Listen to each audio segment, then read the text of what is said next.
Don back again. Okay, I had a little break, and I actually just realized I was hungry. Actually, I ate a little cheese stick, and I was like, "That's not enough." And then I ate another one, and I thought, "I'm really hungry now." So I got me a hot dog, or a double hot dog, one bread, two hot dogs, and another cheese stick. So now I think I feel a little better. So, oh, check this out. Hang on, I've got a.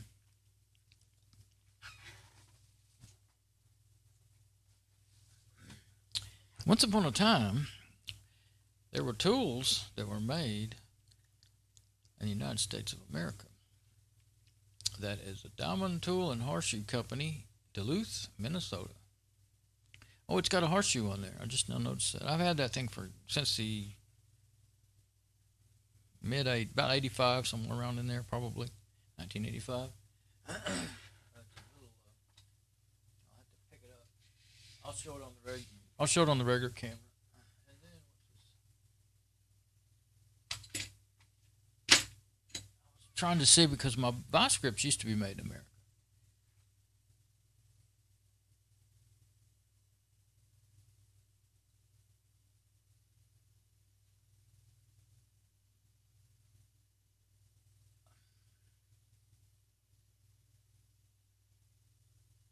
Well, it says USA. I can't really read it.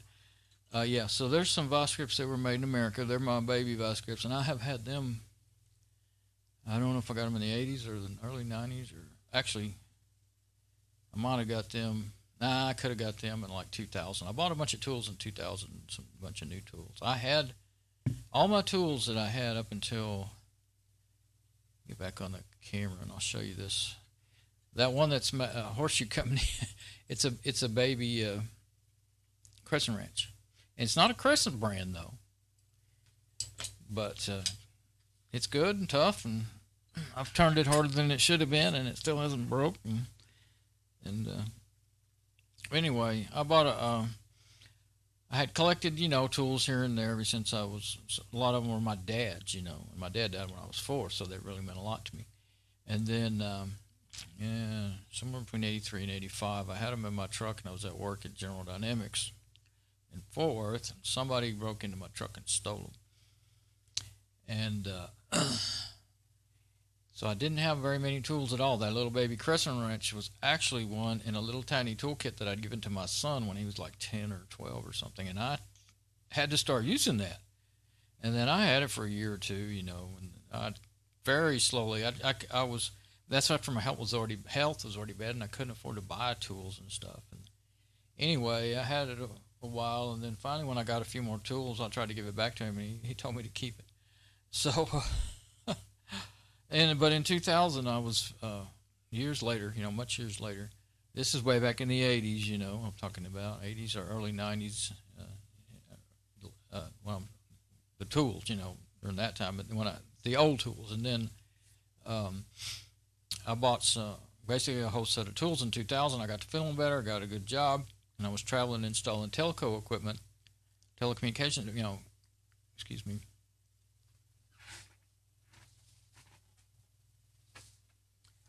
There was something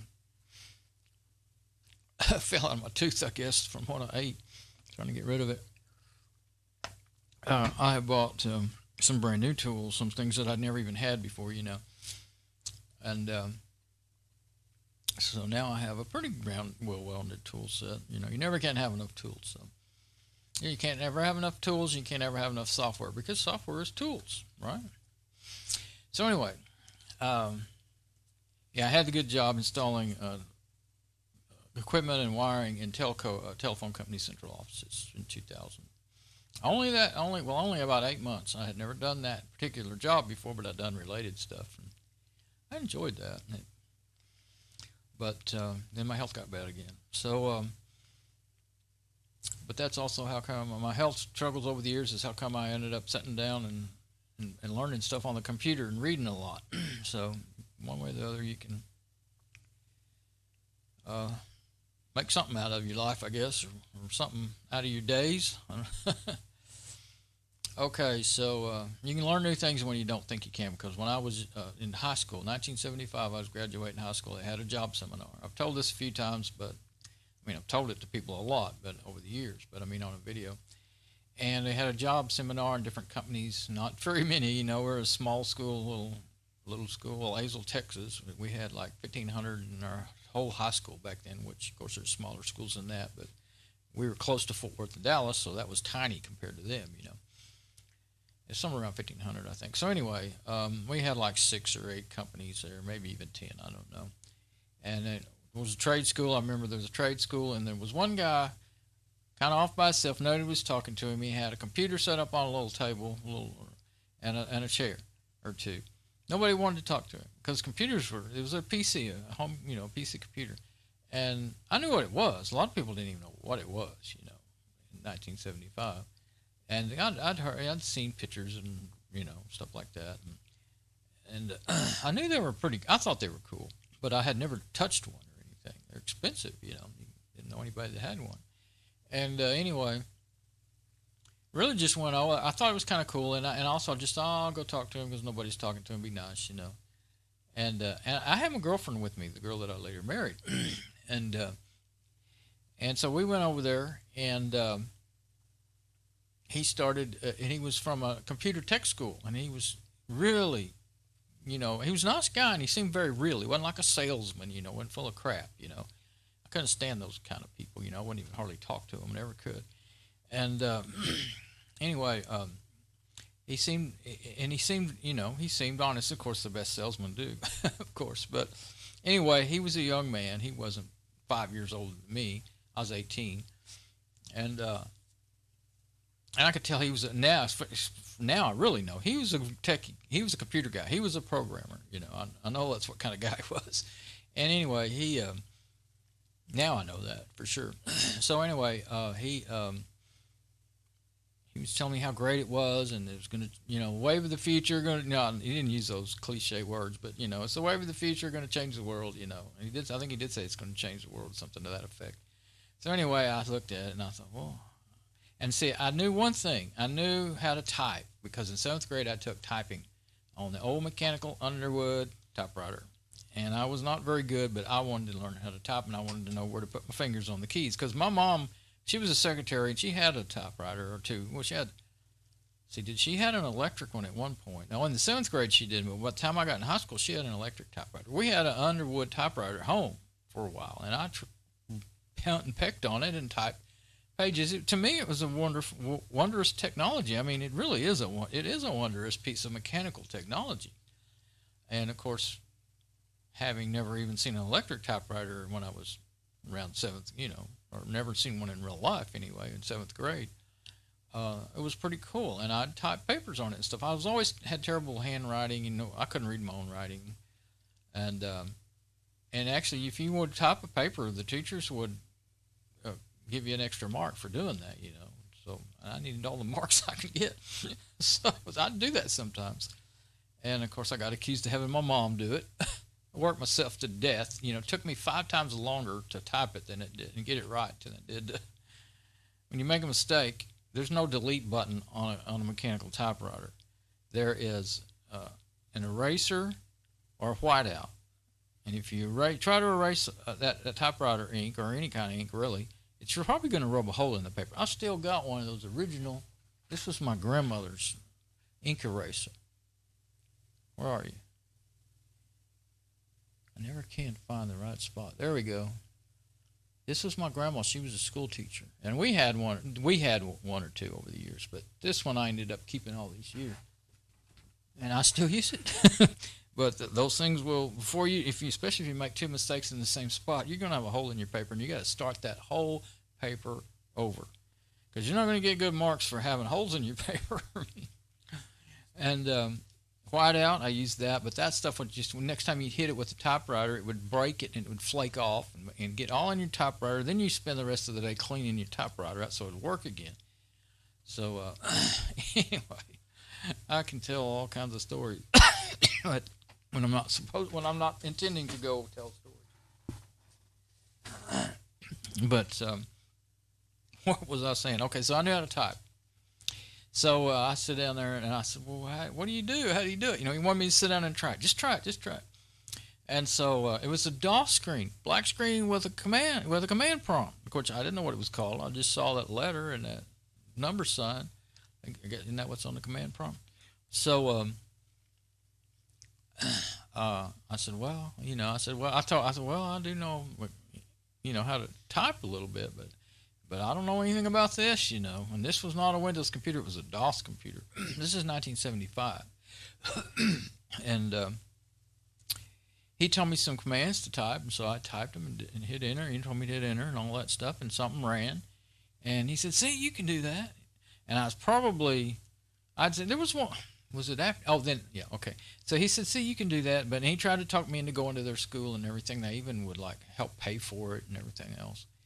And I thought it was kind of interesting, but I wanted to be, number one, I wanted to be a drag racer for a career. Okay, I want to be the next Big Daddy Don Garlitz, and and I wanted to go to auto mechanic school, and I wanted to start my own garage, and I wanted to be a drag racer, and so that didn't include computers to me, even though I kind of thought they did seem cool. I loved electronics. I had, and I had liked those ever since I was a little kid, but I'd already found out to do electronics as a career, especially to be physically working, on the electronics, you had to, well, either way, actually, it's even more so I didn't know anything about, code that ran on electronics or anything. Most of the electronics was analog back then, there wasn't really much. The computers, of course, that was the brand new thing, where you actually ran code on a processor, but I didn't really know anything about how that worked or anything. So, I didn't check my audio. So anyway, check my audio first. So, so I told him, I said, well, I just could never do that. I'd never be any good at that. and now, this is all I've done every day, all day, almost every day, all day since 1998. So, and I love it. Of course, I can't be a programmer or anything. I can't. I've said that a million times, in my videos, my eyes swap letters and numbers and stuff. I didn't really know that back then so much. I kind of knew it, but I didn't really know how bad it was. And I think it's gotten worse as I got worse. And so anyway, then after I did it, so a couple other kids started saying, "What is that?" And they come over, and 3 or 4 of them come over there and tried it out. And I kind of stood back and watched them, and I could type better than the rest of them that were doing it at that time. Now in typing class, I was like the very bottom 3 of speed and accuracy, But I did improve my typing skills over the years. I had. That's why I get frustrated when I keep messing up when I'm typing, because after all these years of being on the computer and typing, I hadn't got to where I can. Most of the time, I really don't look at the keyboard. It throws me off to have to look down at the keyboard. I look up at the screen and see what I'm typing, what's coming up, to see if I'm making any mistakes. But if I get my fingers on the home keys, that's my big problem nowadays. I'll put my fingers down, and I guess I see it wrong, and I put them on the wrong keys, because I have to look to get. Most of the time, I have to look to find the home keys. Sometimes I can just hit them, on this keyboard that I'm used to using. But anyway, there we go. There's a good side story for you that you didn't ask for. Okay, so I'm going to get back on the IBM. Let's go ahead and get on the desktop here, and and I'll show you something right here first before I get straight back to the IBM. Checking my audio again.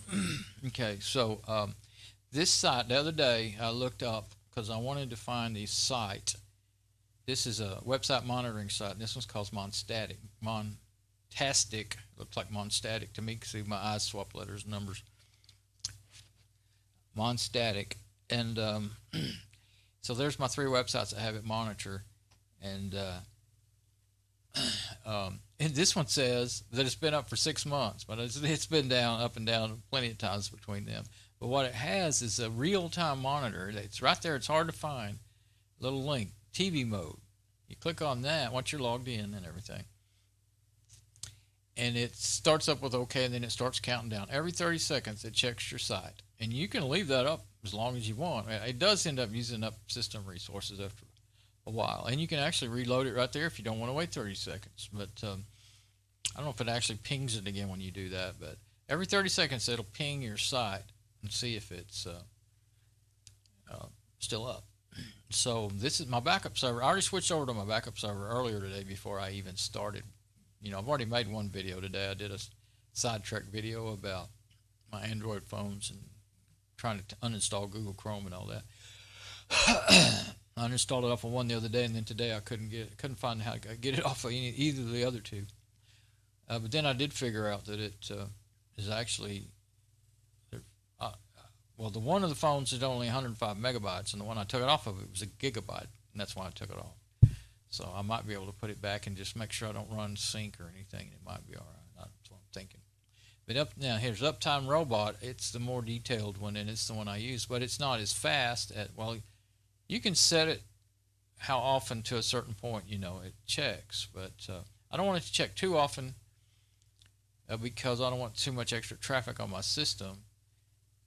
And so I'll just leave that one running for right now. Anyway, I'm running the backup server right now, and so I can tell it's up, and so I can reboot. I'm going to reboot the IBM. I'm going to go into BIOS, and I got to thinking, the fan still sounds about it. When I turn everything off at night, I can still hear that kind of weird noise that the fan makes. I listened back through the videos a little bit and heard that noise, and so it did come through. You just have to turn up the volume to really hear it on the video. But it bothers me still. But I don't believe it's the hard drive. I don't think the hard drive is doing any of it. I think it's just that fan. A brand new fan has a weird sound when it goes slow, I think. So I just wonder, it has kind of almost an electrical buzz to it, like maybe a motor going too slow for itself, that it should be going, and kind of that startup sound, and so I'm worried that that's actually going to be bad for it. Even in the meantime, I think I'm going to go ahead and order another one, but one that's a 3-pin fan that matches that motherboard and everything. But yeah, this is the one that, see, it went down last night. I got an email saying it went down for 5 minutes last night, and so sure enough, there it shows up. It was down for 5 minutes. That happens sometimes. Like there's just usually it is an outage from the ISP. My internet connection dropped for 5 minutes. That's one way I can always tell how often my internet connection's been down.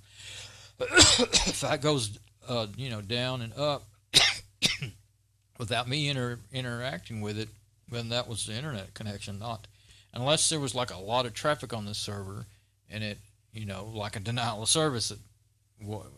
I don't think I've ever been hit by a denial of service attack. I hope, But if it had been, I probably wouldn't wake up. I was asleep long before midnight. But I've seen it go up and down many times when I was sitting here, and it wasn't my hard drive wasn't spinning. It wasn't making noise. It wasn't nobody like downloading all the stuff on my server continuously or anything like that. So that's the only two ways it would really go down, is if the machine's still running, nothing wrong with it, but if it was being accessed overly, too much bandwidth, that more than 4 megabits is what I have, total, or if there's something gone wrong temporarily with the ISP, with my service. And so it's been 16 hours and 59 minutes that it's been back up. So this one I really like. It's the one I usually just go to. It's the one that seems to be more accurate about emailing me when it does email me, that it's been down. And this one, I had to go find it again. I actually found it in my, on my system, because I didn't look at my bookmarks because they're not up in here. I'm going to go back to the main page. But I changed the settings. It was actually set. You can change the settings. It was set to check it once a day, and I thought, well, that's why it thinks it's been up for 6 months, because it was only checking it once a day. So I went ahead and put it back to 30 minutes because I'm doing all this work with the servers. But I didn't get a notice, though. It didn't send me a notice. Now, it's possible that the notify is turned off. This could be the one that drove me nuts with false positives. It might have been. I won't go in here because I don't know what will show up, but I might need to go into my account and set, maybe I'm turned off the alerts or something. It's working when you log in, but There's another one I used to use that I finally figured out that back a few years, 2 or 3 years ago, it just deleted my account. I don't know if it was like one of those things where if you don't log in very often or on the site, or something. But I didn't have any. I didn't find any emails. I found just the one where I joined and the one where it was. I tried to log in and it was closed. My account was closed. And I found it and I tried to log in first and I couldn't. And then I went looking again through my files, found that. So let's get off of here and let's go to the. Let's go back to this camera first and kind of review what it is I plan to do. So, yeah, I'm going to go into BIOS, and I've already got my backup server running, like I said, so I can reboot this, go into BIOS, and I'm going to change the fan settings to where basically I think there was 3. I think there was quiet, on, and off or something.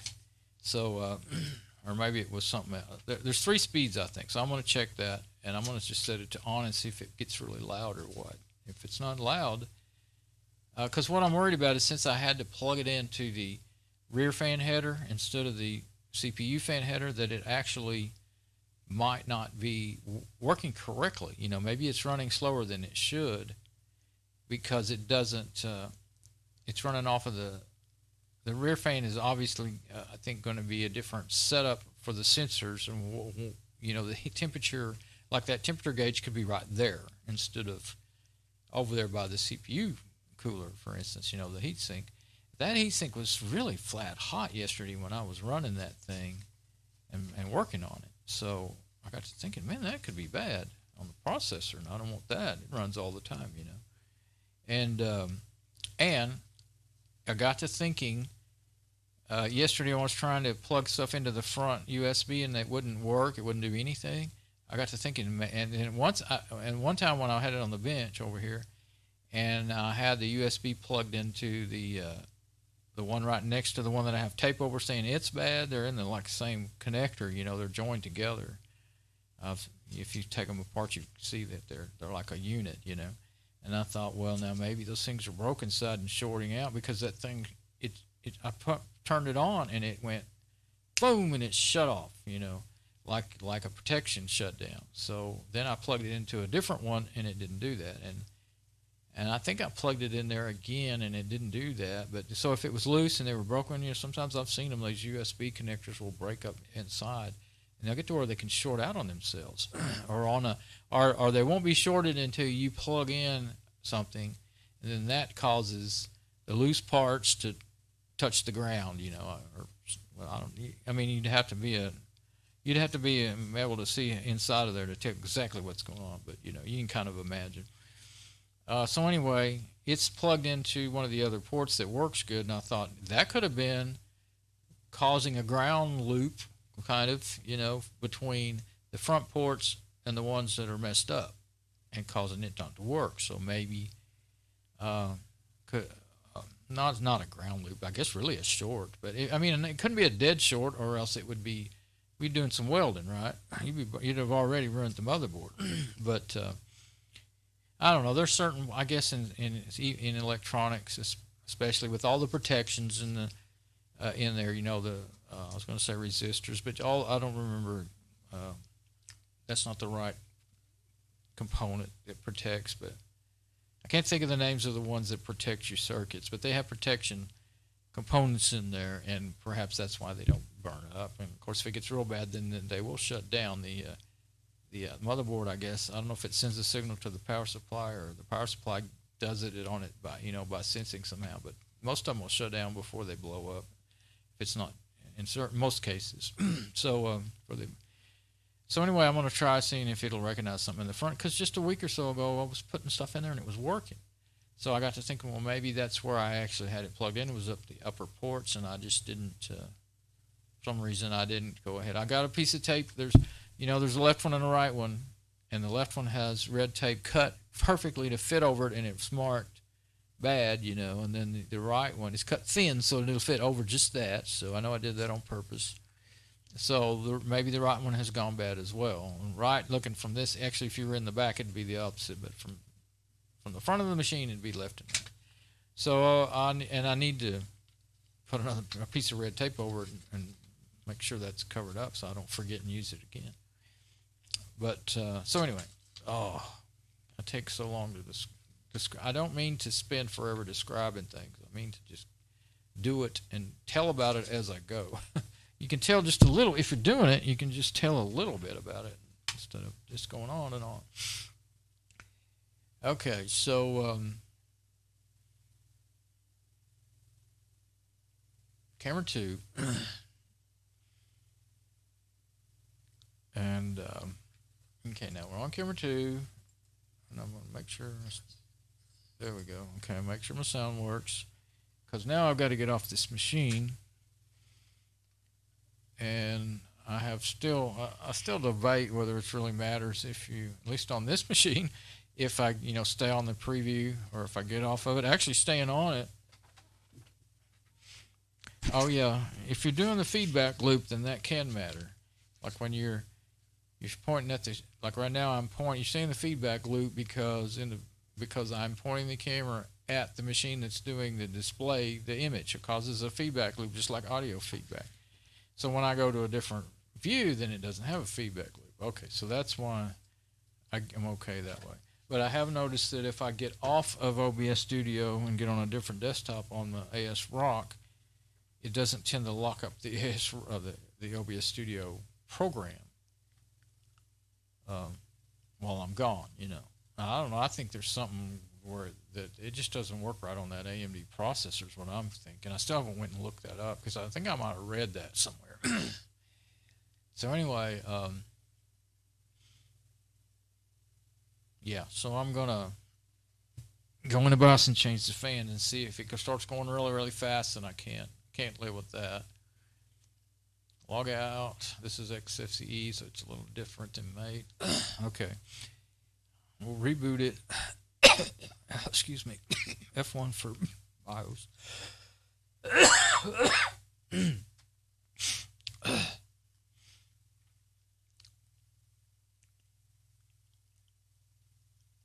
It's nice. It's very, other than that odd little noise whenever the room gets really quiet, it's very quiet again after getting rid of that fan. The other fan that was in it had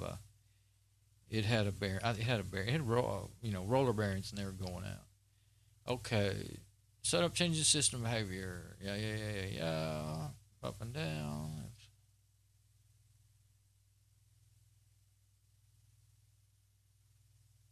I'm still wondering why I couldn't do some of those things in the. Well, there's a good load of instructions. If I need that, I'll have to try to remember that's there. Okay. What is it? Advanced? Yeah, advanced. Fan control quiet. Now then, there's on, normal. Okay, on, normal. Okay, and quiet. Let's put it on normal because I think on would probably be full speed. So let's see if it gets any louder or anything on normal. Okay, now we're going to exit and save changes. Most of them say exit and save changes. This one says save and exit. Actually, that makes the most. That's probably the best way. Maybe I'm reading it. Just me. Never mind. Okay. Get back in here and see if it makes any immediate difference in how it sounds.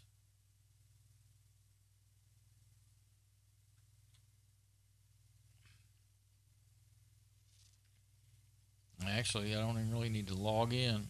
Go ahead and get on the command line. I don't think there's any boot errors or anything on this one.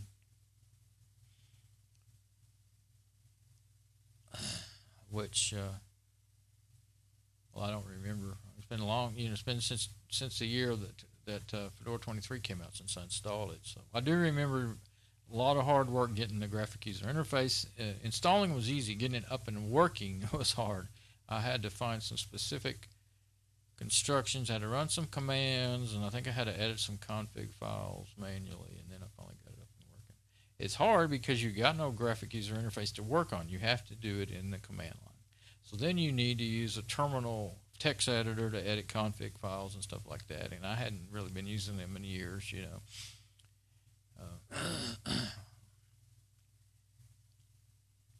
So right now I don't hear any difference whatsoever.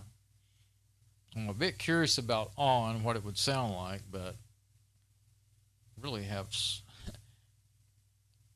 I'm trying to stay focused on getting jobs done because I have so much to do. But I'm not doing a very good job of it, am I?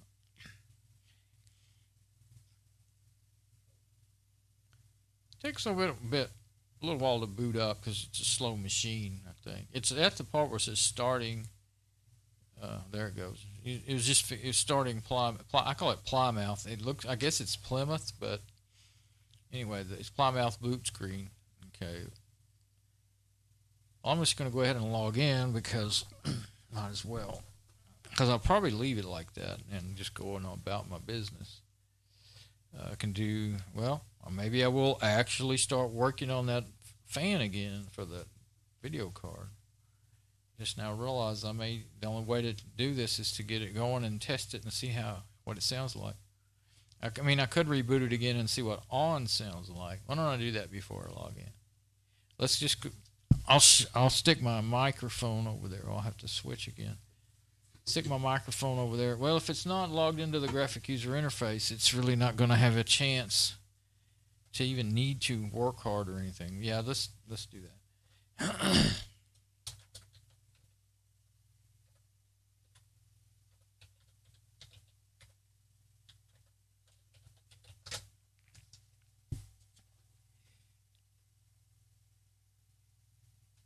Okay, now wait till it finishes so I don't mess up the video display resolution. Excuse me.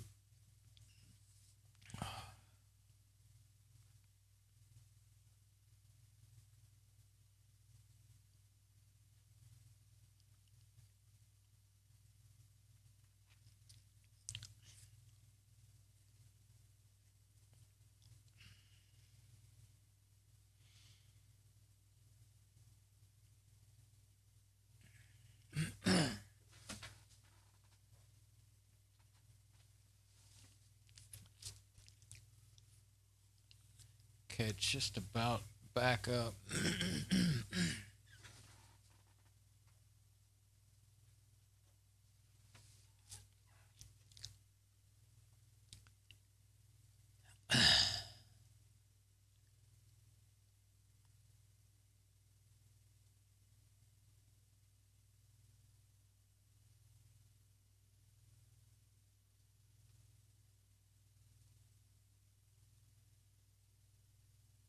Trying to think, do I want to run something? But there's one thing I haven't done. I don't want to do that now, but I haven't backed up my blog. Of course, well, it'd be nice if I could do it on the machine, on my main machine actually, so that I could it would go right onto my backup drive.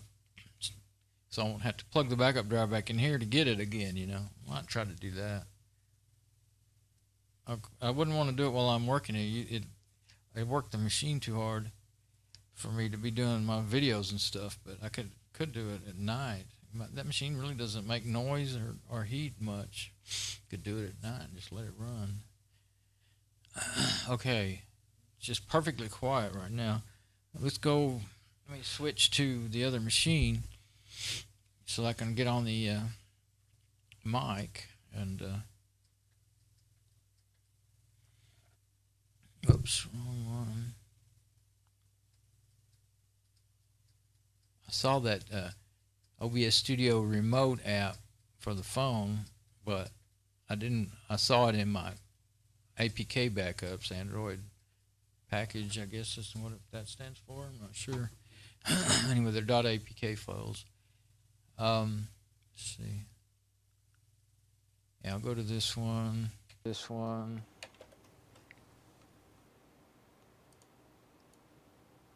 And let's see, are we up? I think so. Now, that way I can turn that camera over there towards the machine. Well, I guess it doesn't really matter a whole lot, but actually I think I'll go back to the camera 2 and leave it like that. Okay, now let me get here, and you won't be able to actually see what I'm doing, but that's all right, I guess. So I'll just always tell it anyway. Oh, I forgot to pause. Oh yeah, I can mute that thing, leave it playing and mute it. Okay. Okay, so I'll put it down here at the bottom by the vents on the side.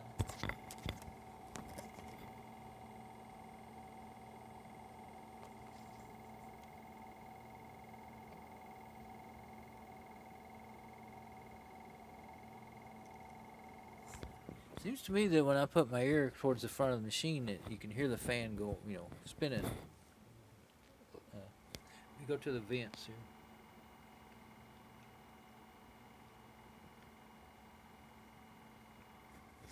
Alright, now let me go to the top. I noticed I can get a lot of sound out of that. There's a pretty good big crack there.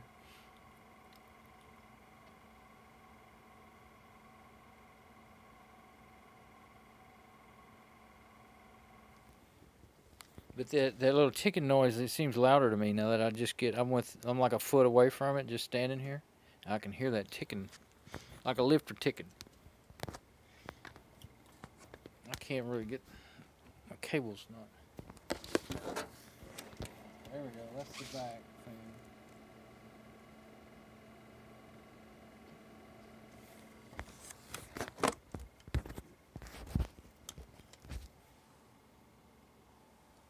But I really hear it more off to the side than I do the front. I guess that's just where it comes out. Now this is the bottom where the vents are on the side.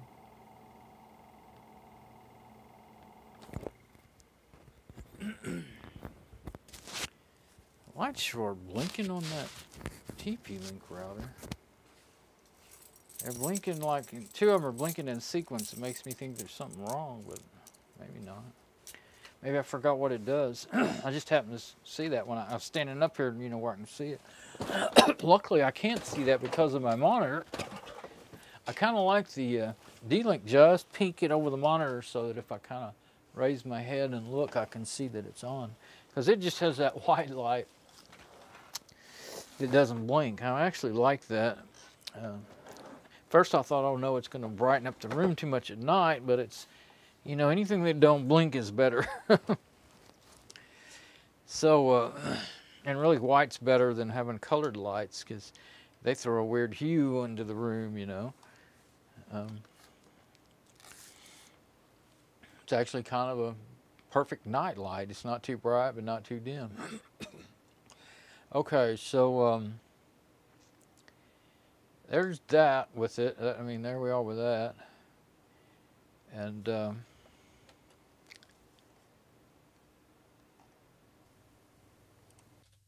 switch back to the SM58 again, I think, until I decide, if I decide to get up again or something, we can get.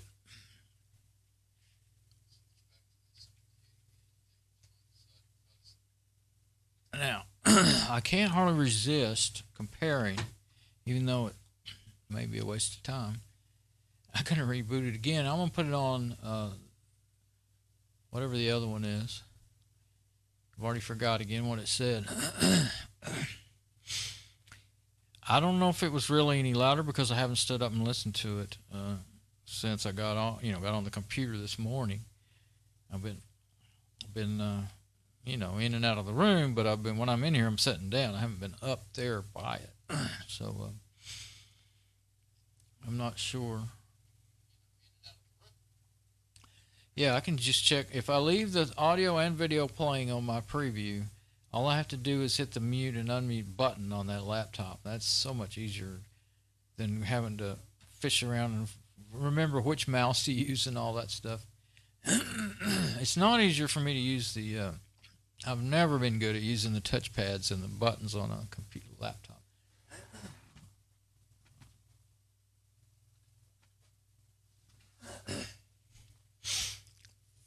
I think it's really, I just quite don't get, well, I mean, I get it, but it was so backwards and such a backwards turn from a mouse. The mouse works so well, and to change to that tiny little pad, with that limited space, you have to pick up your finger and push, and pick up your finger and push, to get the mouse around. And there are those little, like I'm looking on this one, it's got the little sliders, like you can, I always forget that, it doesn't work.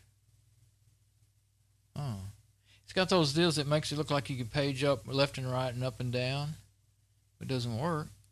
I guess you have to put the mouse button over there. Where is it? So now I've picked my finger up 5 times. Yeah, it works after you put the mouse over there. But heck, I never even remember those things are there. Okay, so I might if I use the touchpad ever. But I think the Dell 1525 might do it without you having to put the mouse over there, and I do it on accident, and it drives me crazy. Oh, cool! I forgot. I was sitting there talking away, telling stories. Let's reboot it again. I didn't ever put it into. I didn't ever hit F1 and put it into BIOS. Change the fan. I've already had I guess 3/4 of my day is already over. I was going to do something short. Of course, it wasn't short. I'm trying to. I just thought, well, I'm always talking about my phones and stuff, and I used to make a lot of videos about the phones whenever I was. I did it again. It's going by fast. It got up to the boot screen this time. I realized, oh, you messed up. Okay, no talking.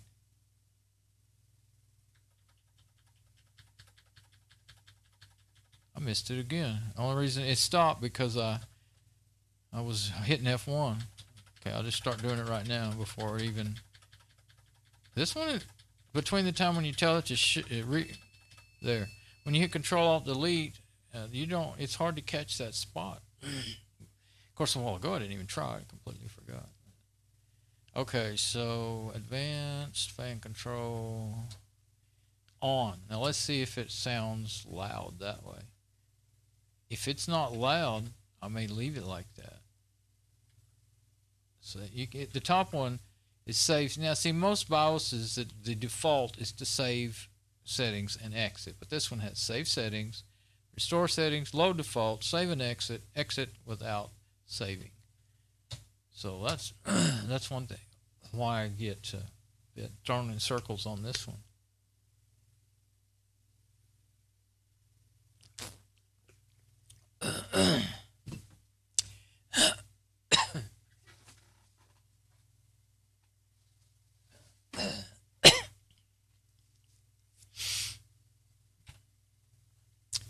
Now we'll see if we can tell a difference. If it can't really tell any difference, I think I may just leave it like that, because that way I know it's not going to overheat if it's just on,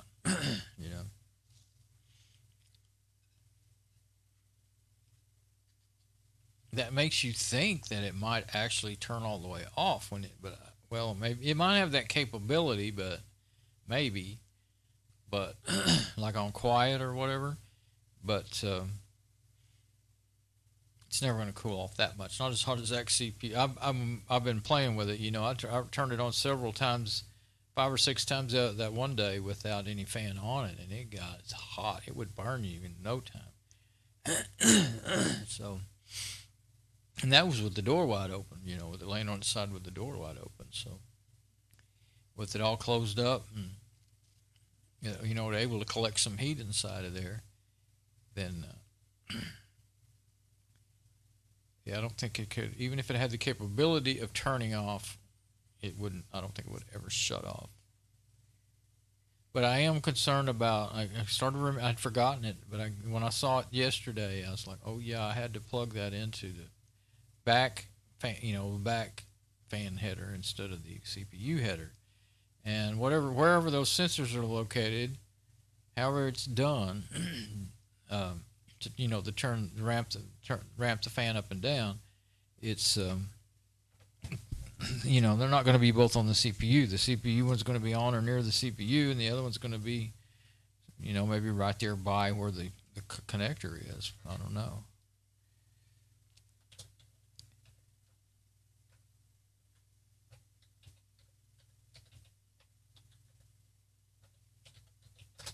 So far, I don't hear that fan. And it's already, you know, I'm logging in now, so.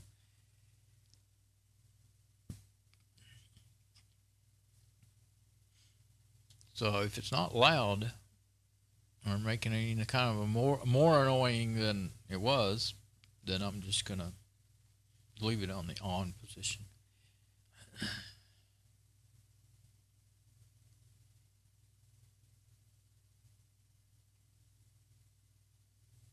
And I guess, yeah. Well, I won't put it back online until I've let it run a while and see what it's going to sound like. Because if I end up having to reboot it, I'll have to do all that again. I can't believe that old Gateway 500 and my router out there in the garage ran just fine and dandy through that day that it was 111 degrees. I had the fan, I had the ceiling fan and the it's not a box fan, it's a round fan up on a pole, one of those fans, blowing full blast, you know, moving air across that whole area. So plus the ceiling fan, we let it run all summer, but it doesn't move a lot of air. It helps. But okay, now I think I can maybe hear it a little bit. Whoops. I'll just let it run like that for a while. Let me go over there, and we'll go over there and listen to it. Oh, I actually hit the volume on the wireless keyboard with my long stick that I was trying to move my KVM switch. I was like, how did that happen? It freaked me out. I heard myself talking all of a sudden. I was like, how did that happen? And I looked down there and was like, oh, well, you just hit the volume up knob. Because there's a whole, you know, there's a whole thing on that wireless keyboard. And I have to go right over it to get to the KVM switch with that long stick. Okay, now we'll just do that again. Go back to the wireless mic so that I can get up there and do that.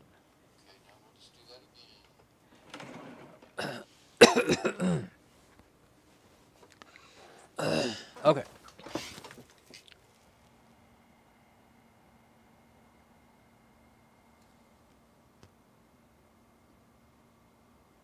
Okay, I think it has a more steady, not really loud, but a more steady sound.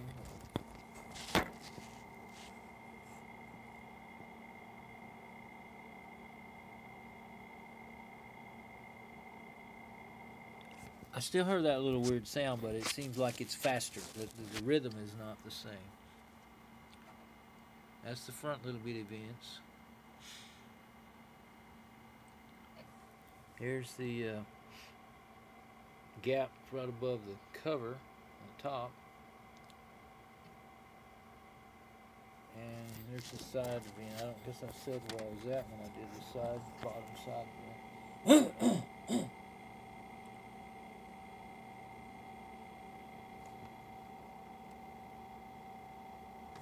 If it doesn't change anything from that, that may be just as good for me. Let me try to get to the back of it again.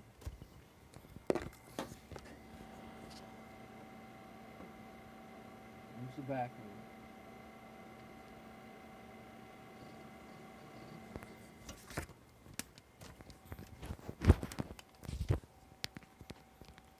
Let me put this back on.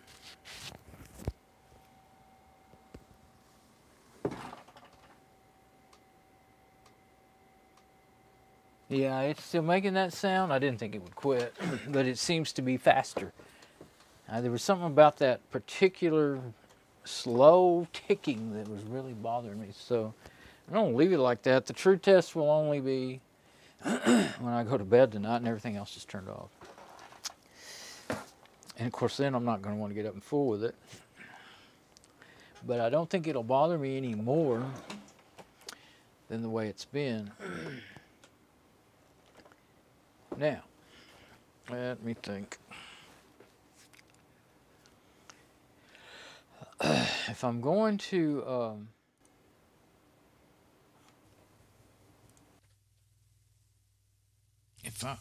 darn it, thing is, I roll my mouse wheel to, like I normally would do, to make something page up and down, and then, well, it will work, but you have to click on that little bar first. So what it did was it moved the volume down on the mic. Those rolling mouse wheels can be good, but they can really get you in trouble too. So, okay, my fan, it's back behind me. That's what I'm trying to direct myself to what's going on? Where's things at? Okay. There was something else I thought I wanted to do on this IBM. But the fan's back there that I'm wanting to work on. Oh, right.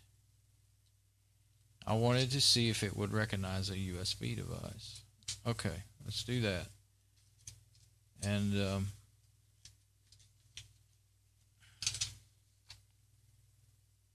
because that really is important to me. Okay. What else is in here? Yeah, and then that's about other fans, the Franken fan and all that. Okay.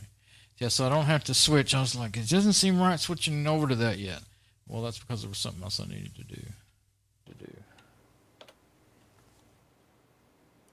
I actually had something helping me remember instead of me just forgetting like usual. Okay, so yeah, let's go back to this camera. Yeah, because I'm not going to reboot, but that's the only way I can show that screen. Okay, now if I get back over there on it, on IBM, then I should be able to.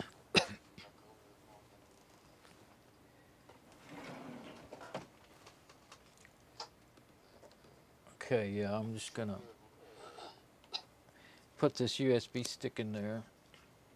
It should work just fine if it's working. And then I'll try, if it works, I'll try the SD card and see if.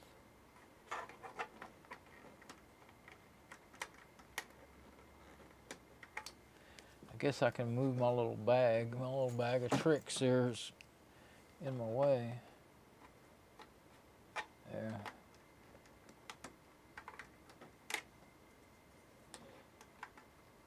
There.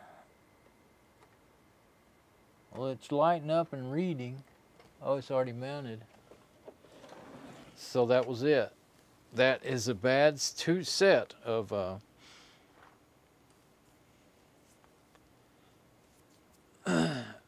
USB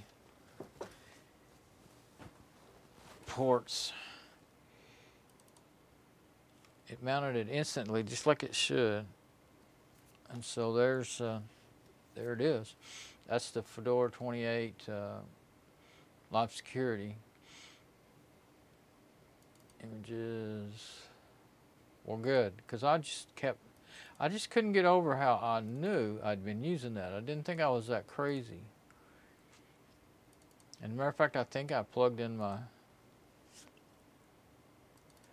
my backup drive to it recently and it worked. So I think, yeah, so that's what it is. So I need to get some tape. I've got this open. I have my trusty red tape. I got this somewhere. I don't remember where. Oh, I'm sure this is a leftover from when I was working in the telco. Probably, well, I don't know. I don't remember. I don't remember one way or the other if we had red tape. But anyway, red tape, electrical tape's not cheap.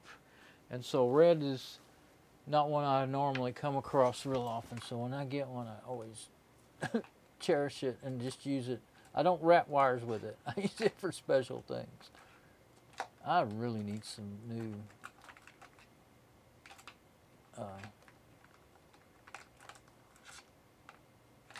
markers. I've got some off-brand markers,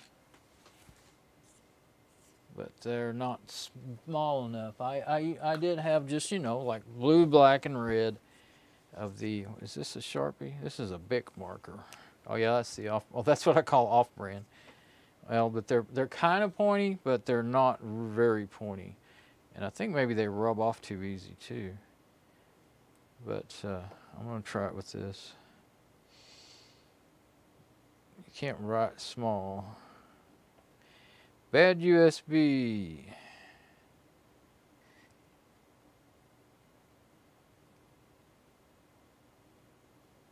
I'll put USBs. Okay, that ought to be enough to cover it.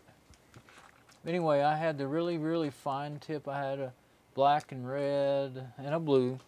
Now all I have is a red, and the black, you know, is empty. And I guess the blue got empty a long time ago. And now I don't have the regular size red either. So I'm just really just poor for for markers now. But I haven't wanted to buy any more yet. Let's don't tear that off yet or cut it or anything. Because what I'm going to have to do is get up there. Oh, let's go ahead and unmount and take out. If I ended up thinking I needed to tilt that or something, wouldn't want that sticking out of the front. Unmount volume, eject volume. Now sometimes one of them's better than the other. Unmount finished. Okay, now I'll try the other one. Oh, okay. Yeah, I did the whole drive, so could just take it out. All right, so now I know that that's okay.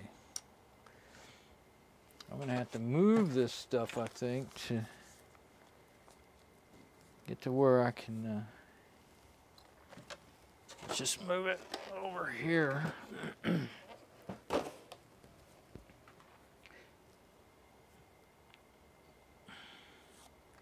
I don't know if I can.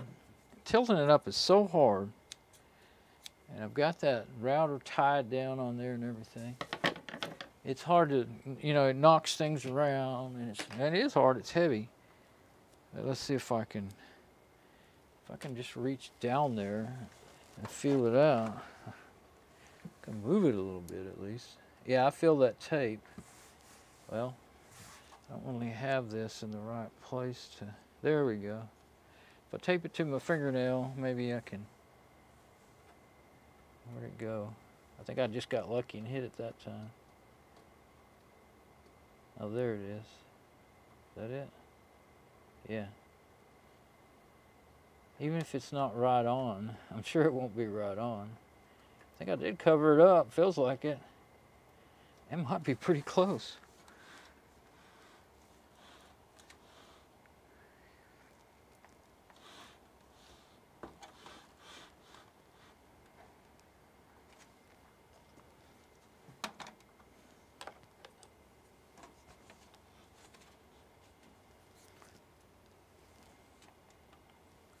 I put my stuff back on there.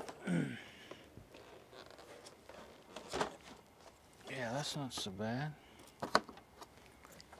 Now, while I'm standing up, I'll go ahead and plug in the other one, the Easy to Boot, with the SD card in it. See if it's all recessed up in there. There. So it's very tough to get something that tiny in there. Now it hasn't mounted. Well, sometimes it takes longer.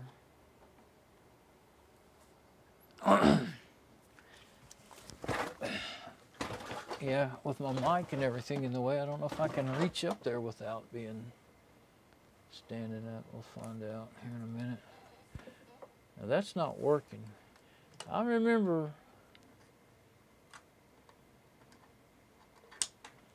I don't know if there's a difference between one port and the other. You know what? I could be putting it in there wrong. This one is broke. It might be able to be forced in the wrong way. The plastic's broke. It was. Huh. That could be bad. There. So that thing can be put in wrong. It can be put in backwards because the plastic's broke.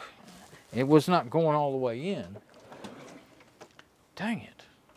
That's no good because my other adapter already quit recognizing the card. Right. But that mounted perfectly. I don't know if there's some way I can try and, well, I don't think super glue would do me any good, really. It's not tough enough, you know. But there it is. Perfect. I thought it should work. It's worked in every other thing I've ever put it in.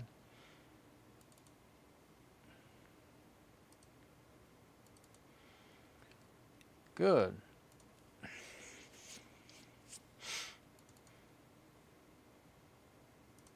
Okay, so yeah, if I decided to use that, I could use it to put the Fedora. Well, I'm not gonna reformat this machine until I get done with Mom's and everything else of mine, though. Now that it's back to working, I mean the fan, yes, I got it. Oh, now it's going pretty good here. Everything else of mine. Let me get over there. Oh, maybe it's not really any different. I was just, there's the vents. Down here, I would have my head down low and it seemed louder. There's the front. Oh, there's vents in the front. And then there's the side again. Now it seems louder. Faster, maybe. That noise that bothers me. That's up there at the top. Middle vents. At least it's a well-vented machine. So,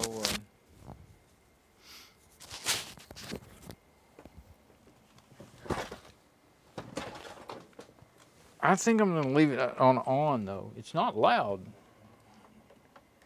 It's just, I think maybe, well, when I'm leaning down, you know, closer to it, I all of a sudden noticed it more than I had been.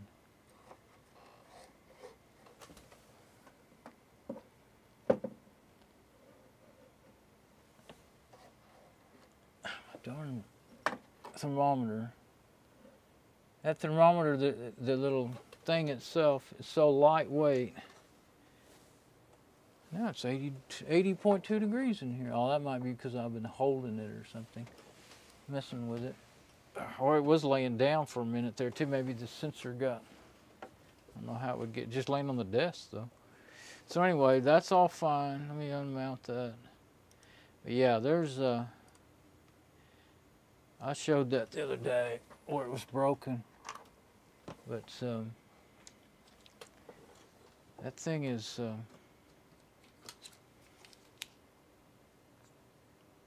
you can put it in backwards, but not all the way. I mean, you could force it, I suppose, and break something, but you can feel, well, it felt like it went in all the way, and then I thought, wait a minute, is that really going in as far as it should? Funny thing is that protection thing I put on there, well, one way, it's not for that, you know, it's really a USB cable cover, but it's the same size. Anyway, if it goes in one way, it seems to, I can hear it clicking, it's like it's, you know, it's closing. I don't think that's what broke it, but it's making that broken side move. Put it in the other way and it doesn't seem to do it. And I'm just sitting back here, it seems fine, the noise of the fan. My strings all of a sudden came loose. I hope better make sure my tie didn't come loose. No.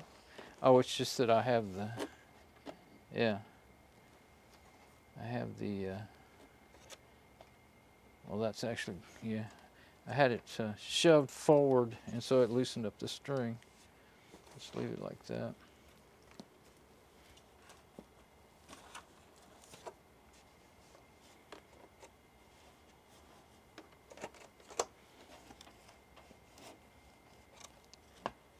I don't want my modem cables to be in a bind. All right, so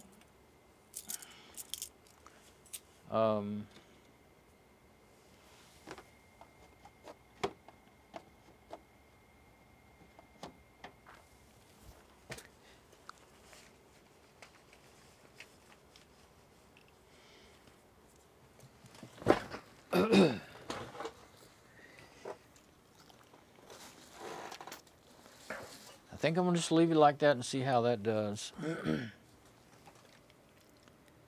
if it doesn't, I mean, if it starts bothering me sitting here, I'll know it's going loud. It is louder. I almost think it is. It seems like it might be louder, more steady of a sound. Here we go. I was standing up, so I was able to get my comb out of my pocket. See, I keep a comb in my pocket. So I can comb those 3 or 4 strands I got up there so they won't separate. But I can't get it in and out of my pocket very good. I can get it in there, but getting it out when I'm sitting down and not worth it. All right, so I don't know. I may be finding out pretty soon that I don't like that fan set like that. But it would definitely make sure that it's not gonna, you know, be running too hot. The only way to tell the temperature that I can think of is, let's see. It seems like I tried this already, but I'm not sure. So let's, I'm gonna get my mic back because I like it better.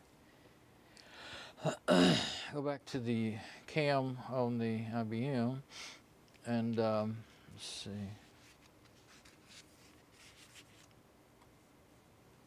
Oh, can't seem to get unconfused.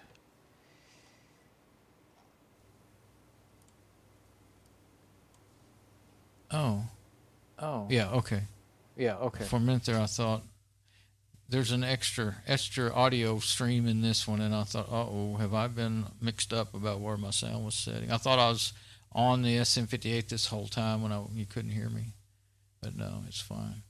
Okay, so yeah, that Phoronix test suite seems like, I know it has some sensors in it.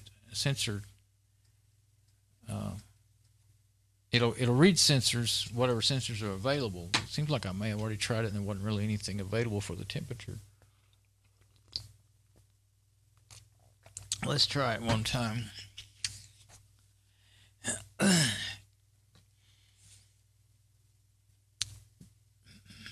Oh, it's 6:18. I kept thinking, man, I sure do feel tired. That's because it's getting late. I was thinking it was just because I had that snack and it was just making me sleepy. But actually, when I ate, it really was supper time. Really. It was a good thing I ate something more than just a couple of bites. I wouldn't have lasted 30 minutes.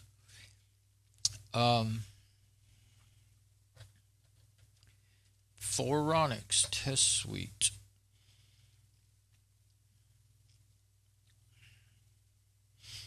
That darn monitor's... Maybe if I turn it off and turn it back on, it'll center itself. Sometimes it does, sometimes it doesn't.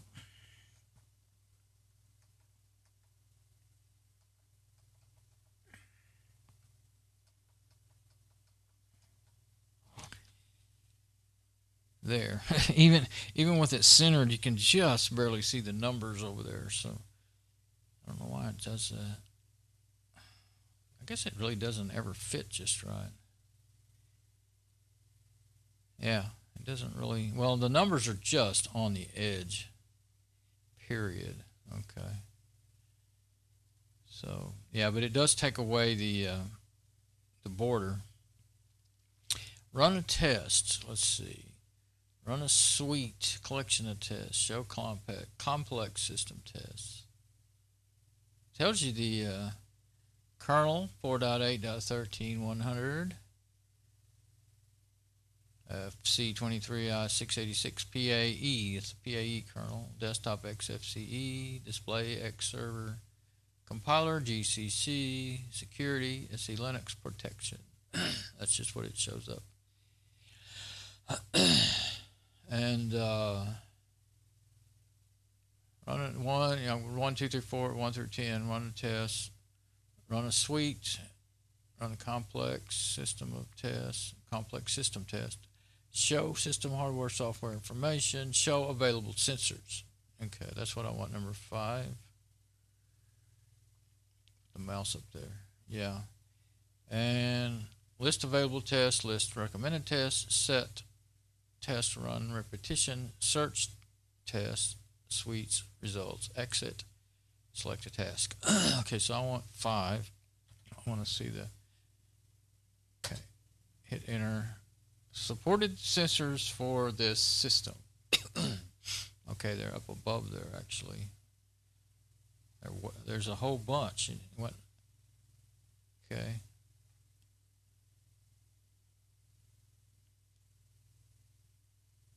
Updated benchmark.org repository index, new test available, PTS.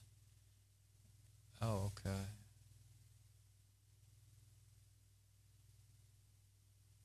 Okay, Intel Celeron 253 gigahertz, 2.53. OpenGL 1.3 Mesa, 1920 by 1080. That's the screen resolution. Motherboard, Intel. It's got a long number. I'm not even going to try to read it. Chipset. Memory 2048. 80 gigabyte Maxter drive. Again, the Fedora 23. You know, that part might have already been up there, and it just happened to be cut off by, you know, it coming to the bottom, you know, the bottom of the readout. I think maybe that was all already up there. Yeah, run a test. Supported sensors for this test. Okay, I rolled up too far. CPU frequency 2527 megahertz. And then the CPU usage, CPU 0%. I guess it's just because it's not working, because these are under the supported sensors. Drive read summary, that's all 0. Memory usage 301 megabytes. Swap 0. This is a good deal here. Even just this is really good. System temperature. Oh, system temperature 78 Celsius. Oh, thank you, Mr. Celsius. This is America. I don't know what no dang Celsius is. 78. Dang it, I'll have to get in the browser and let's go through it all. Okay, support unsupported sensors. Okay, fan speed, power consumption, temperature. So only the overall system temperature is going to be shown. It says Celsius, it doesn't say centigrade, and I never can remember. I know there's a difference between Celsius and centigrade. You know, they're actually different scales. They're not the same, and some of these programs will use one or the other, or when you're online, you'll definitely run into one or the other. And so I don't get it why people that think it's, you know, in Europe think it's so much simpler, because it's just flat confusing. Over here, we just use Fahrenheit, and that's it. There's no 2 C's to wonder about. You know, I guess for them, it's the same thing. That's what they grew up with. That's what they know, and so it's simple. But what maybe some people don't realize is if you see 78C, that could mean Celsius or it could mean centigrade. And I think there really is a different way for, you know, like one, you're supposed to put the big C, in the other one, it's like, I don't know, a different abbreviation, but people don't always do things right. So it's kind of like people think it's wonderful to make up their own little alphabets, you know, for texting and all that. But all it is ever was to me is confusing, except for the very most used, simplest ones that I could remember. I can't stand sentences without, and I'm doing it more and more to myself, but I can't stand sentences without proper punctuation, without proper case, you know, like capital or lowercase or whatever's needed in the place. And it's just so hard to read stuff like that. And now, of course, the whole thing is emoji. Well, those are called emoticons. They've been around as long as I've been on the internet, since '98, and I know they were around way before then.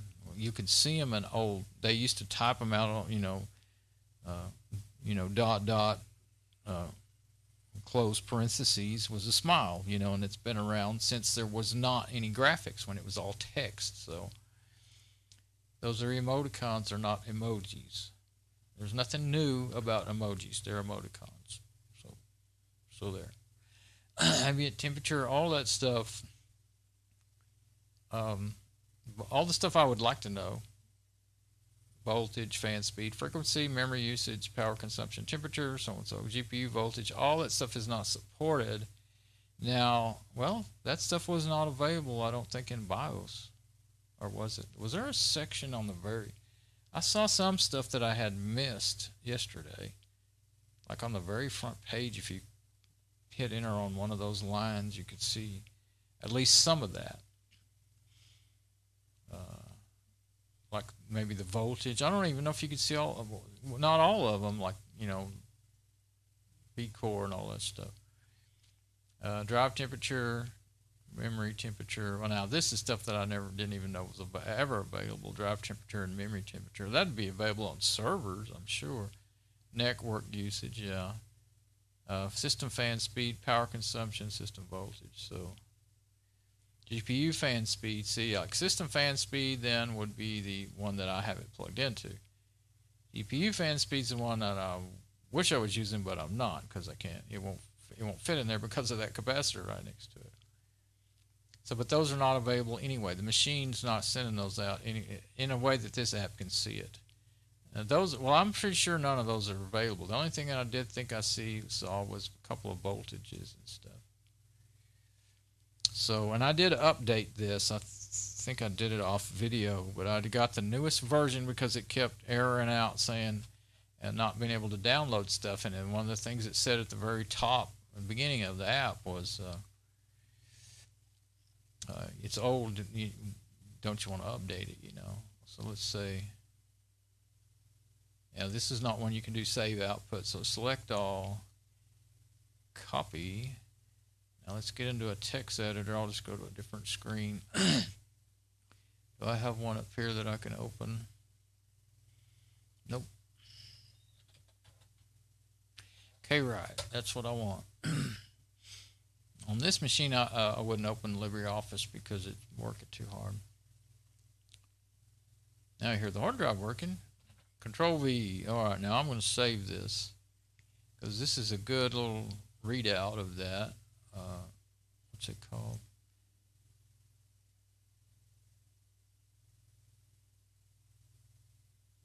Let's just do this. About XFCE terminal. No. Oh. So when you Phoronix, okay, well let's do it that way then. Phoronix test suite, properties, right? Properties.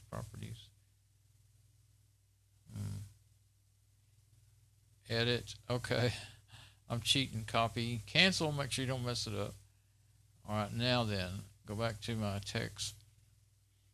I do this because I make too many mistakes typing. That's my excuse. I'll put it in my Fedora 23 IBM server info. Phoronix test suite. Oh, it didn't work because I closed that window. You thought you were so smart. Now let's try it again. So if I would have left it open, I was saying that earlier today. Edit, copy. Now don't close the window, and it should still be in the. There it is. Now it's in the. Oh, it's already been used before.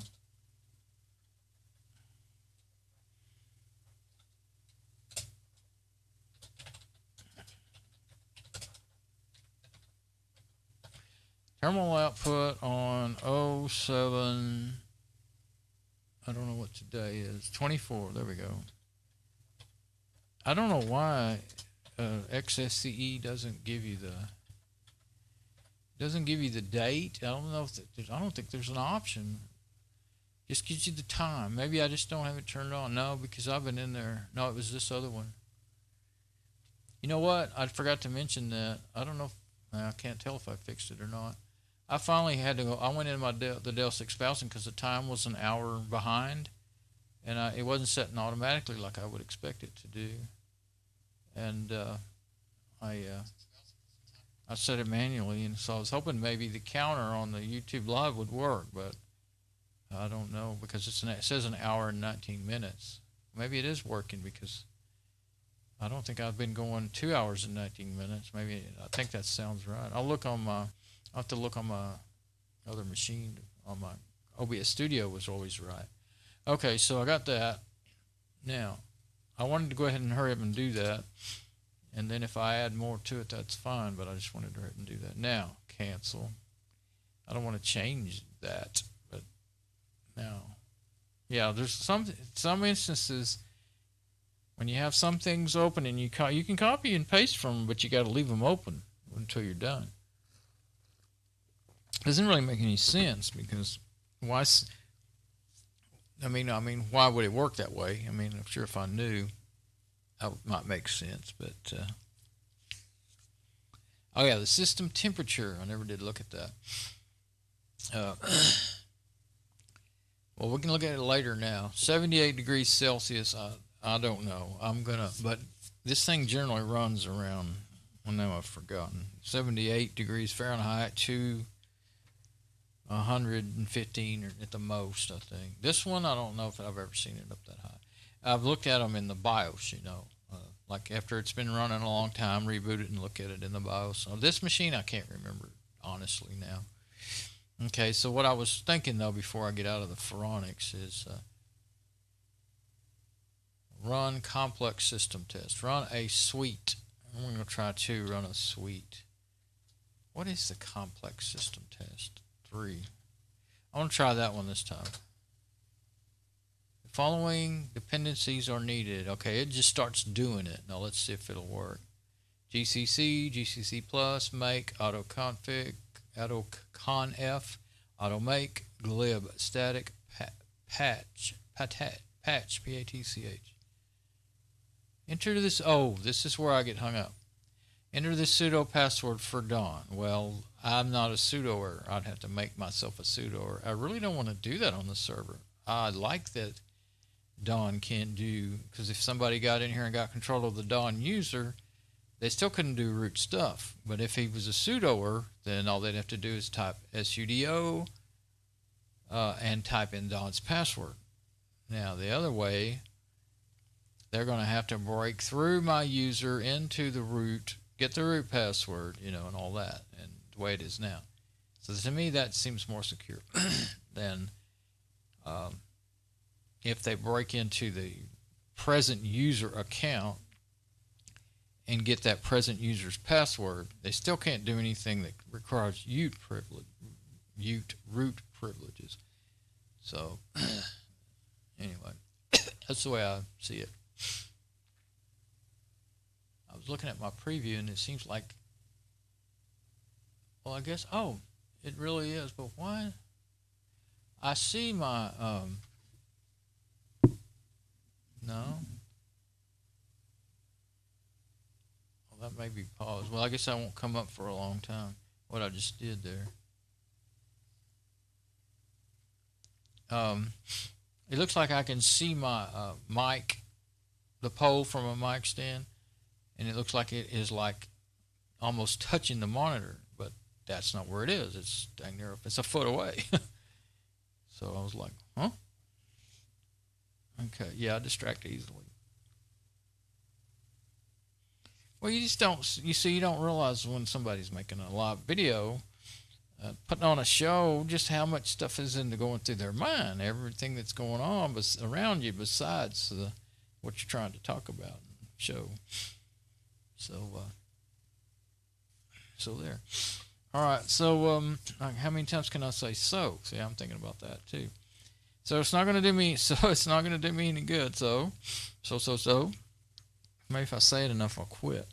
It's not going to do me any good. I've done it over and over. You can't just type in the root password. My password won't work. It'll say, and it's a hard, long password. I have to read it off to type it in. It'll say, you're not in the sudoers group. I don't want to put me in there. Not right now, anyway. I'm tired, and I actually have so much more I want to do. So I do have an idea of what the machine temperature is, or was just then. So let's go look up that temperature.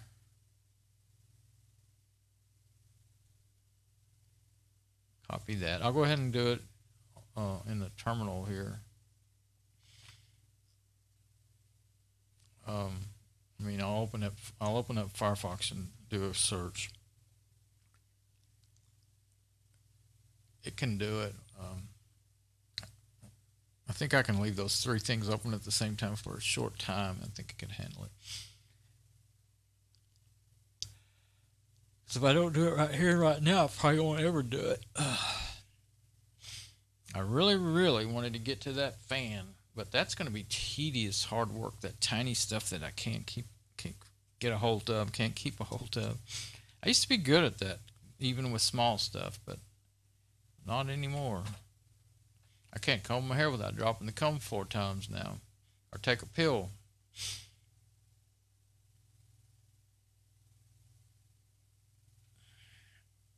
Come on. I already tried to paste it in there, but there we go. 78 degrees Celsius, or 78 Celsius, equals, get rid of the extra spaces. Oh, it's already telling me, equals, what? 172.4 degrees Fahrenheit. That cannot be right. Oh, I forgot to I put the wrong thing in there. It is not 172 degrees. Is it? Really? I've never seen a machine. 125, they are pretty much set to shut themselves down at like 130, 135 by default.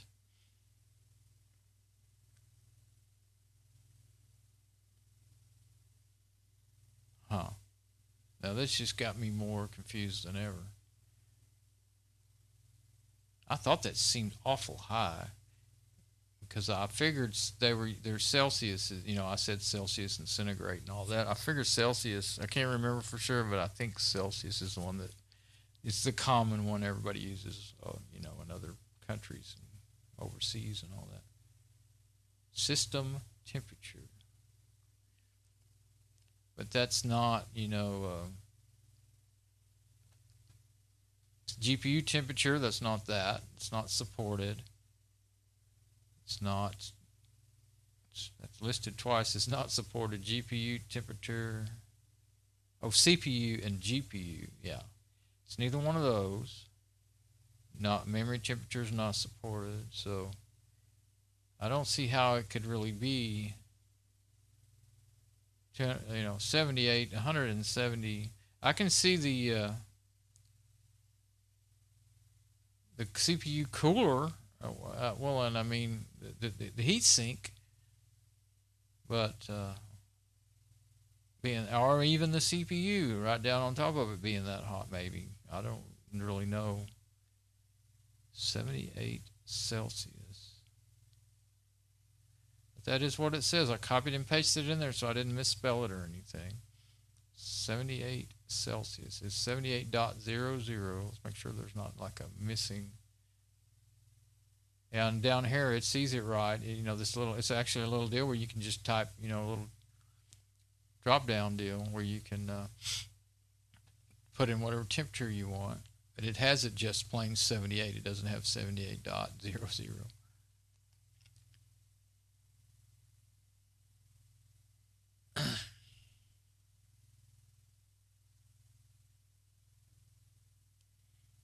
So, oh, I thought I'd save that somewhere. Let's see.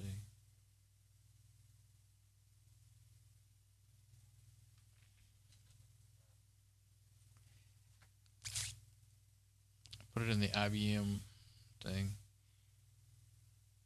172.4 Fahrenheit. I thought I would put it in my text file here.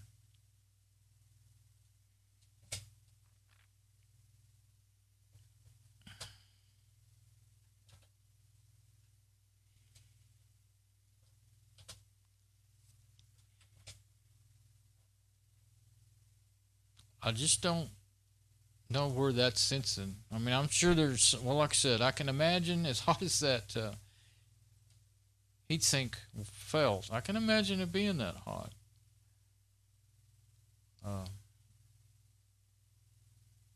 System temperature, but it's not that hot in that box. Just like, you know, somewhere like just out there on the motherboard somewhere or anything. If it is, it's doomed.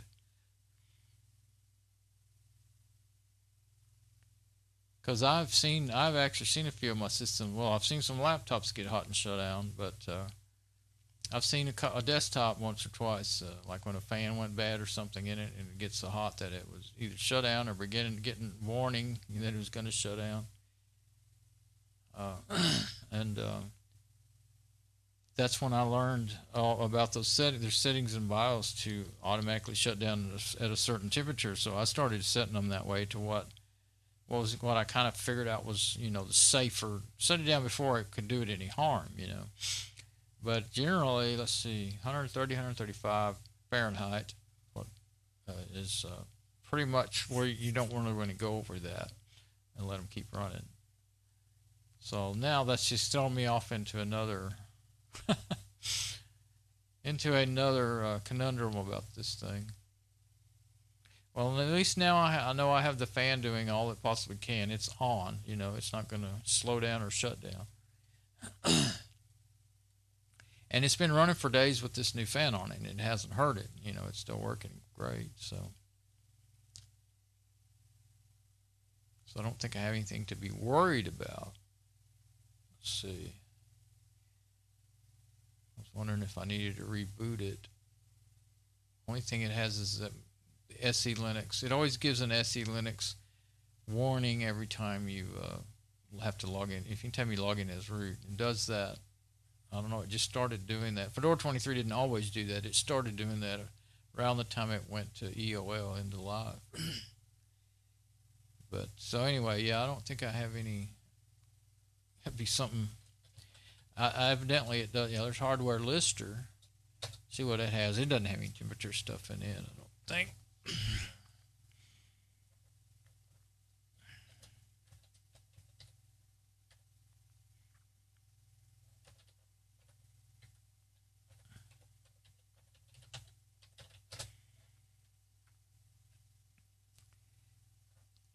It tells the basic hardware information, but I think that's about it.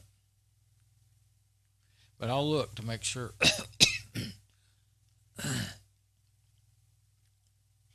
Oh yeah, there's that other one that where did I see that? I guess it was in my Fedora 14 or something. One that I really like that runs the benchmarks and all that. I saw that the other day and I saw the name of it. Outside of Parted Magic, I mean, oh yeah, you have to hit refresh to get it to. I don't know why it doesn't just open up and do us, show you everything from the start. It'll just sit there and you'll think. There's a few times when I thought it was broken and not working, and I just closed it.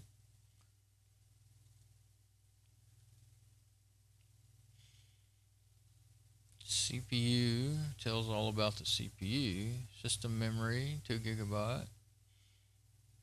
Oh yeah, it has 4 slots on it. I saw it for sure. It has 4 slots. 2 of them are empty. 2 are used and 2 are empty.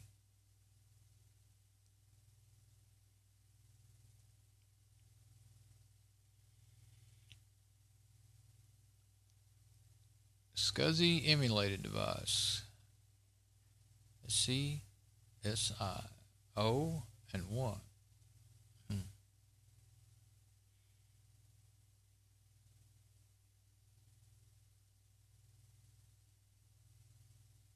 USB controllers. Oh, ATA disk. Maxter 80 gig. There we go. And there should be nothing. Oh, it's the CDR writer. Oh. TSST Corp. Okay. That's pretty good. But, just kind of, it's not completely basic. But it doesn't have what some of the others have. Okay. I think I typed in system and found that in whatever system I was in.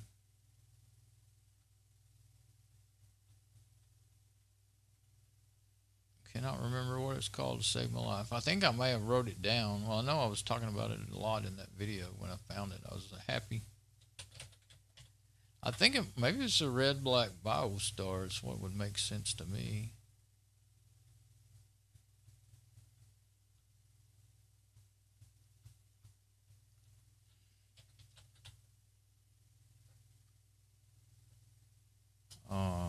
Oh. Yeah. Type in bench, like for benchmarking, I get Phoronix, and that's all. So, test.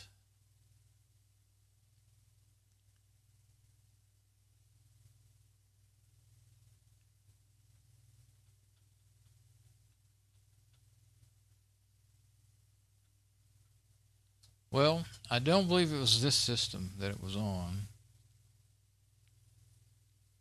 Surely it wasn't the Lenovo i5. So anyway, I think I'm just going to, since I can do it, I don't, it's not online, I'm going to reboot it just to get rid of that SE Linux alert, because when I look up there and see it, it makes me think, okay, what's wrong? And then I have to remind myself, oh yeah, you just were getting in the, running the root programs in the root mode. So I'll reboot it.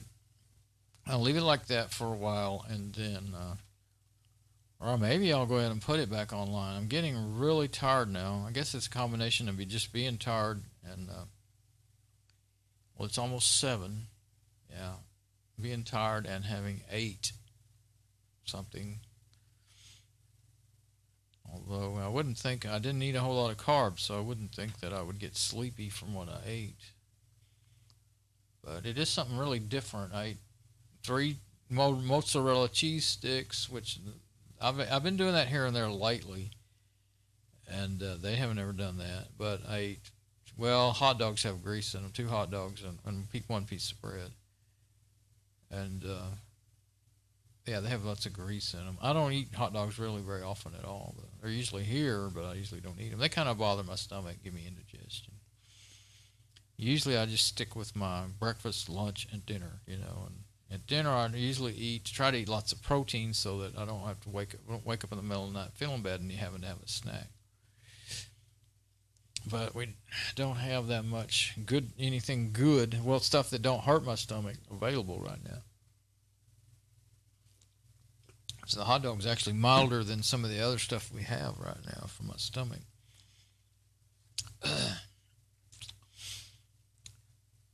So, I think I kind of, I see what it was up next to the monitor. It's the light shining on that little speaker that I've got over there. I've got my old Jensen computer speakers set up, and they're not plugged into anything. They're just ready in case I want to plug something in. Because in order to get it to go through my through my patch bay to my main speakers, I have to get up top of my rack, stand up there, and plug them in. So I thought, well, I can do that without getting up, and I might like that. And they've just been sitting here on top of the TRS-80. I thought I would plug them into the TRS-80, but I always want to learn about that, play with that thing and learn about it. But always, when I do feel good enough to do something, it's complicated. It'd be really cool learning experience. You write programs in BASIC, and to run. Well, I mean, there's lots of programs. The fellow that gave me that is so cool. He gave me a box full of books and programs that run on it, but it is all command. Well, there's some kind of almost graphic apps, but most of it's command line. Even to get them started, you got to learn the commands and stuff. And the keyboard's not anything like any other keyboard. So you got that to learn. So you got to remember that.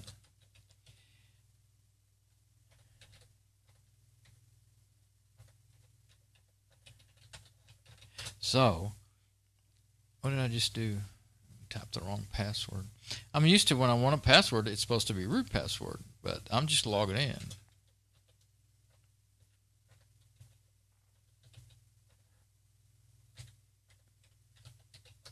So I just looked, I'm looking at the password, but I looked at the wrong one. Okay, so, yeah, but I've been wanting to do that for several years, ever since he gave me that thing, and I only played with it a few times.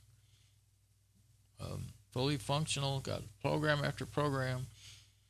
And now that I have some cameras to do stuff with, I'm not quite sure how I'd set it up, but I'd like to do some videos of it. You're not going to do any desktop videos. I started to say desktop videos. I'd have to aim it. I did do one.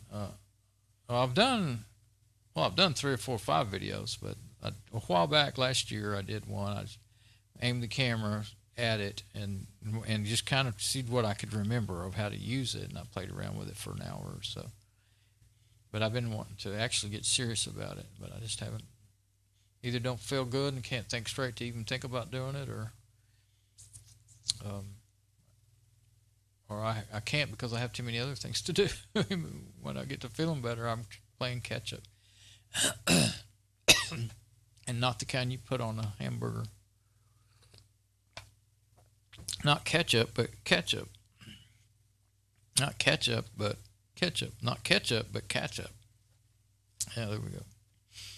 Okay, so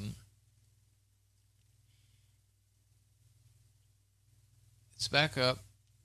It's actually doing fine. I think I'm going to be able to leave it like that, but I'll wait just a little bit, I guess. Well, no, maybe I should go put it back online. Then all I have to do is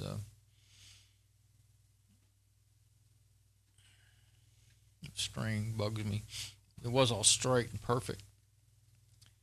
Okay.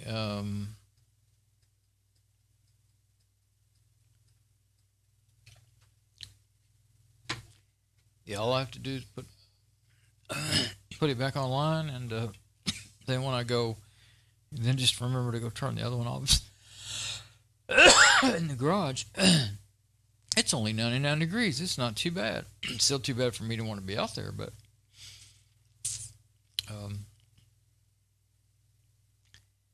nothing like a super hot week to make you appreciate 100 degrees. That's pretty sad. Okay. Yeah, there's really no point in me getting started on working on that fan.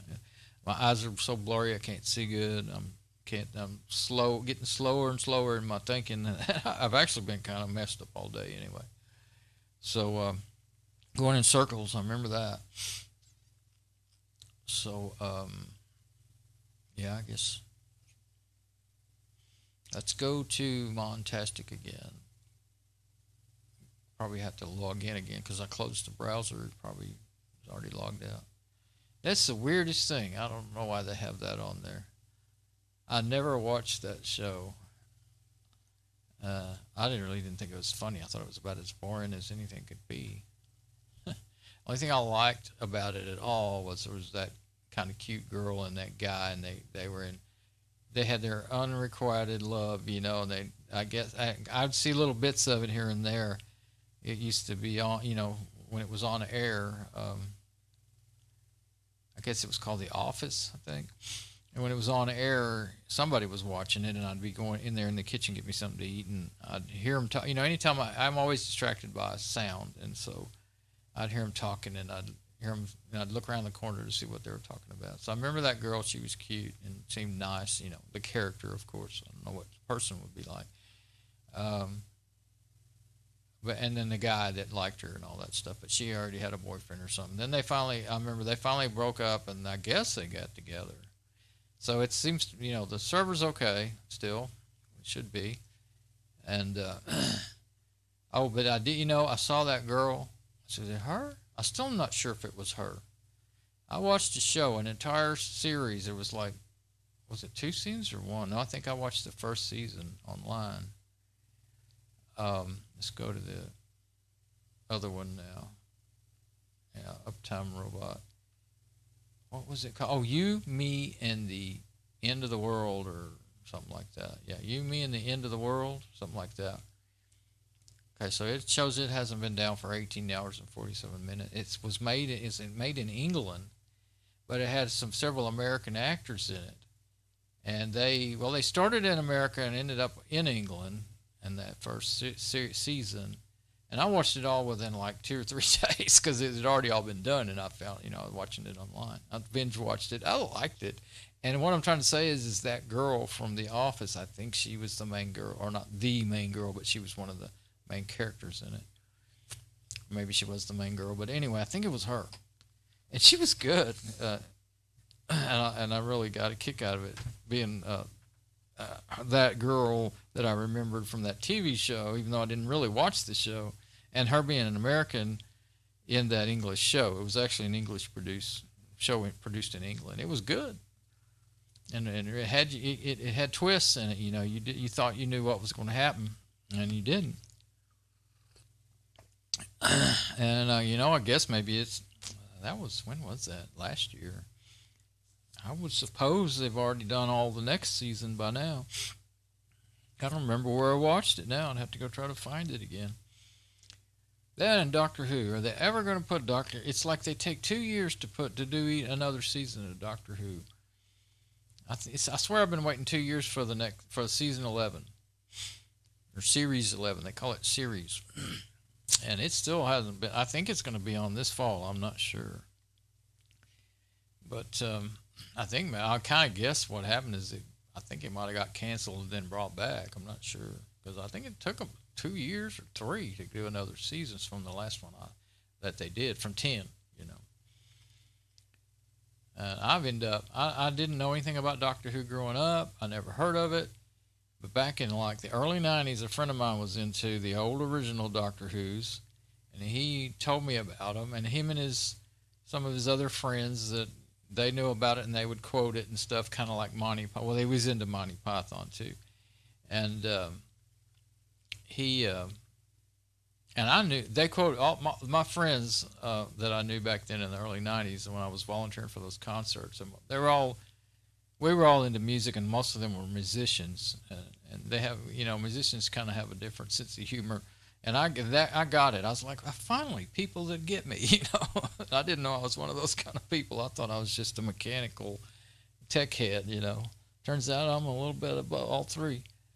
But anyway, I learned all the Monty Python jokes. I have never seen a whole episode of Monty Python. And nowadays, you can watch all that stuff online. I tried to watch it, and that's the stupidest thing I ever saw. It was funnier third hand than it was watching it. I couldn't stand to watch it, really. But Doctor Who, once they started, everybody got back into Doctor Who, and you put it online. I started with this very first episode and kept searching and looking and finding. And I'm good at searching on the internet and stuff. And I kept searching, looking, and finding until I ended up watching every single episode that, well, I wouldn't say that is available, but that I could find, including some that had been animated because the original footage was completely lost, and people had somehow they had released the scripts, and people would make their own little remakes of it, and animated and stuff. And then some of them, they were even, what clips were savable, they would mix them with animation, even all kinds of, and it was creative. And then some of them was just the original video that was so poor that it would just cut in and out, like your old VCR or your old Betamax tapes. You try to play them from the 1980s, 70s, and 80s, and some of my VCR tapes from 20 years ago are like that now. They're starting to lose their video and audio. It's sad. I want to. Some of them that actually matter, I'd like to. Most of what I have is I recorded TV shows and watched them, but I do have a few that I'd like to make sure and get digitized. What I'd really like is I'd like to digitize my old film, my 8mm film. But anyway, that's a big job. I actually worked in a place that did that for a short time, and well, they didn't do that. There was 3 of those. It's called You Edit Video, and people come in and edit their own videos with VCR videos, and they didn't have any. They had a toaster and stuff. This was back in the 90s. Actually, toasters were that toaster was kind of old, but video toaster, not a bread toaster. Anyway, it's video effects unit. Now it's just laughable compared to what you can do on any kind of computer. You can do on your phone,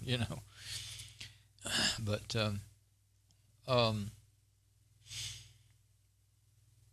one of their other stores had a setup to convert, 8mm film and stuff into.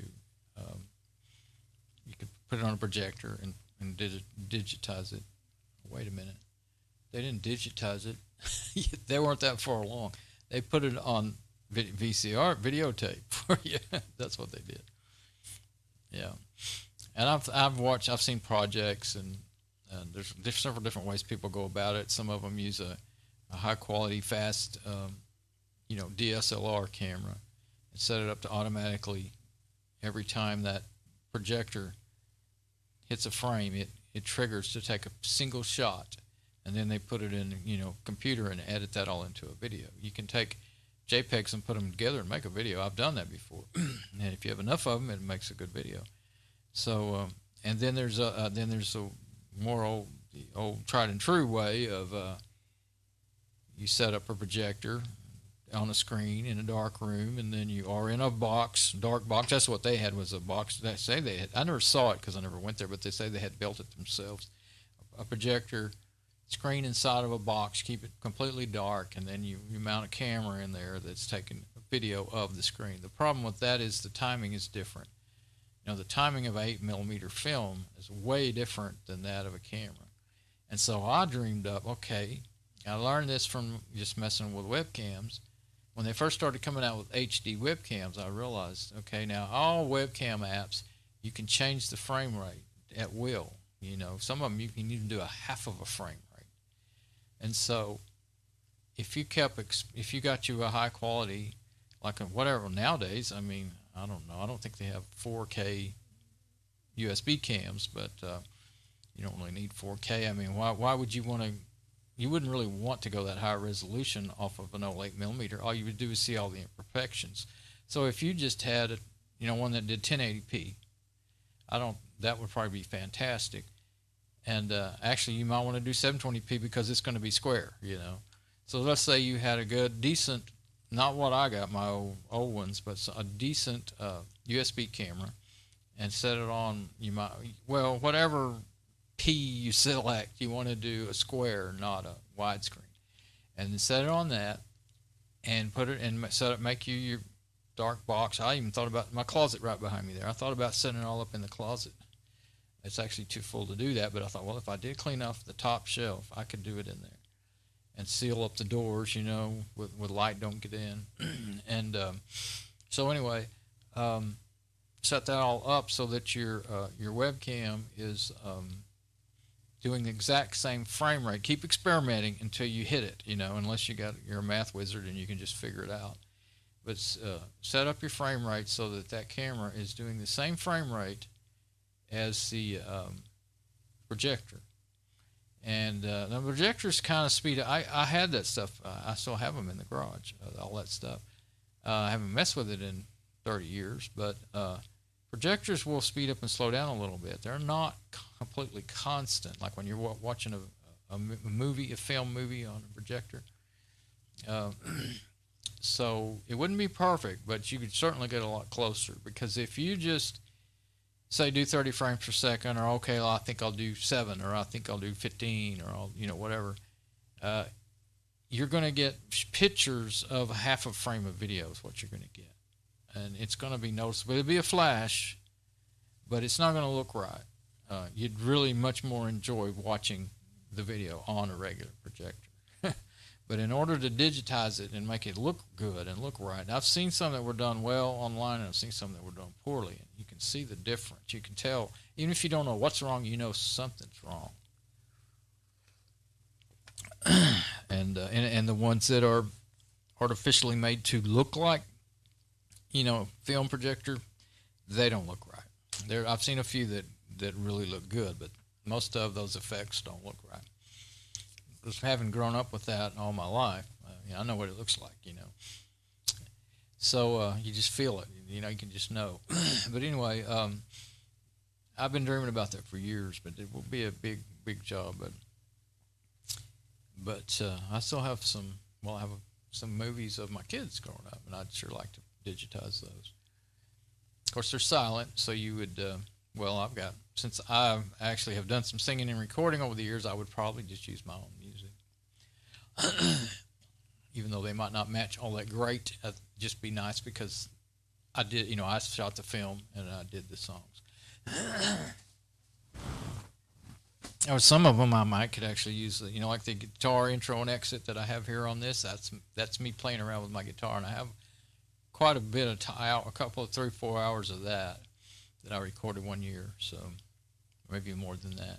So I could use that. That might be better than like songs with vocals, lyrics and stuff. Probably would be better because they sound kind of like. That's actually what I had in my mind when I was doing it. Is that what I was doing was sounding like, background music for movies and stuff. Talking about that for whatever reason. Okay, so yeah, I think I'm 706. I mean, if I don't quit, if I start working on something else, then if I might get a second wind and keep going, but then I'd be doing it till 11 and 12, and then I'd be getting in bed at 1, 2, 3. I don't want to do that. I got up at 7:30. It's the latest I've got up all week. I've been getting up at 3:30 to 4:30 all week, and I kind of like that. And it's pretty early, but I like it because I'm up before everybody. I have a chance to get my breakfast and everything else in the peace and quiet, and nobody else wanting in there or anything, and 7:30 is okay, but that's right exactly the same time as somebody else usually. So, but it's a nice time of day to get up. But anyway, yeah, I don't need to. I don't. All the other things I need to do, I don't know of anything that wouldn't, get me going into a long, really long thing. That once I get started, I don't like to quit, and so I'd be up too late. So, and I don't think I've showed it a couple of times, changing, going from one server to the other in the router. I don't need to show that again. So,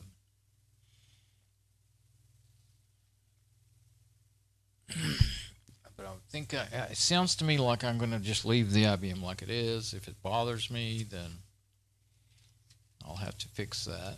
I'll put it back like it was. But I just can't, wherever that 178 degrees is coming from, there's only one place I can imagine, and that is like right at the base. I mean, where could there's no sensors on the heatsink itself, so maybe there's a sensor like right there next to the processor. That's the only place I can imagine you'd be getting 178 degrees.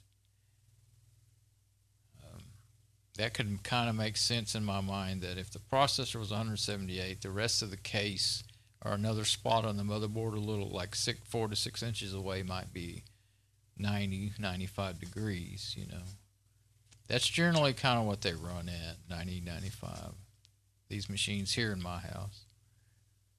But I have found out recently that they can do more than what they even say they can. I still can't get over that. Well, I learned something. I can't get over that they actually ran without any hiccups. The Gateway 500 out in the garage, and a day that was 111 degrees. I think it was still running at 111, wasn't it? It was run. Can't remember if I had it online. I think when I shut it down, yeah. I think right after I shut it down is when I found out that it was 100. I looked and found out it was 111 because that's what made me think. I'm looking at my notes. I know it's ran at 109 several days. But I found out, I was watching a guy named Morton in Deutschland. What do they call that? Anyway, is it Finland? He's Dutch, and I know he said that once. He said here in Deutschland, he usually, he's of course he does his videos in English, but once in a while he'll say something in Dutch. And anyway, that stuck with me. So anyway, Morton is a server admin guy. He makes the best, how-to videos, and just here's what I'm doing. And he has a whole rack of two. What does he have? 1, 2, 3, 4. I think he has 2 racks with 4 rows of servers or something. Either 4 racks or 2 wide racks with 4 rows. My rack, it would be 4 separate racks, some kind of rack like I have over here.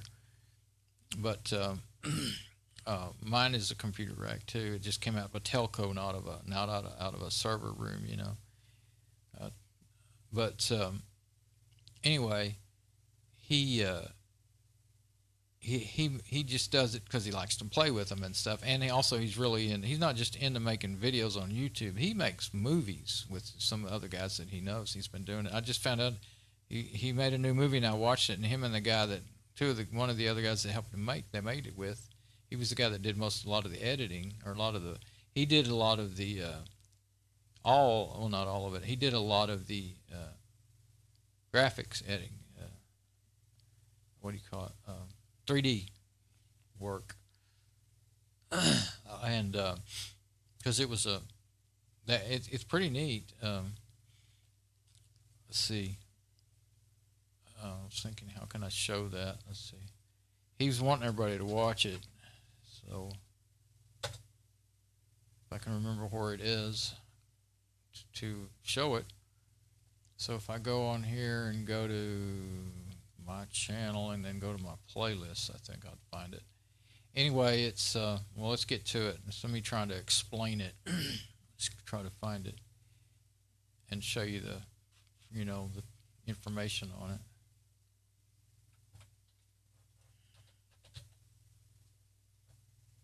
Oh, okay, you can search your playlist. Let's see.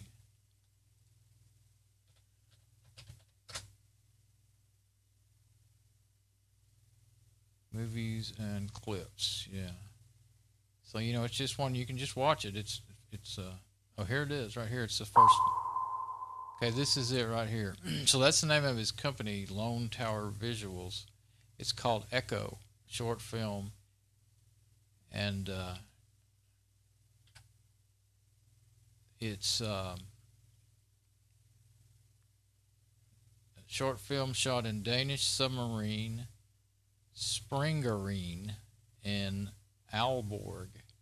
Set in 1983 during the Cold War, the film tells the story of Echo, a sonar operator, starting to hear strange voices in the water, Russian voices. And I was thinking, did I make a comment on there? I don't make a lot of comments, but sometimes when I wrote something special or something. But anyway, he has another video on his regular channel. Let's see. Oh, he has a vlog or something. I didn't notice that. But anyway, the introduction to it is on his. Well, it may be on there somewhere on there too. Oh, let's go to the channel. So he's made several. I mean, it's not the only one he's made. I don't even have that in my.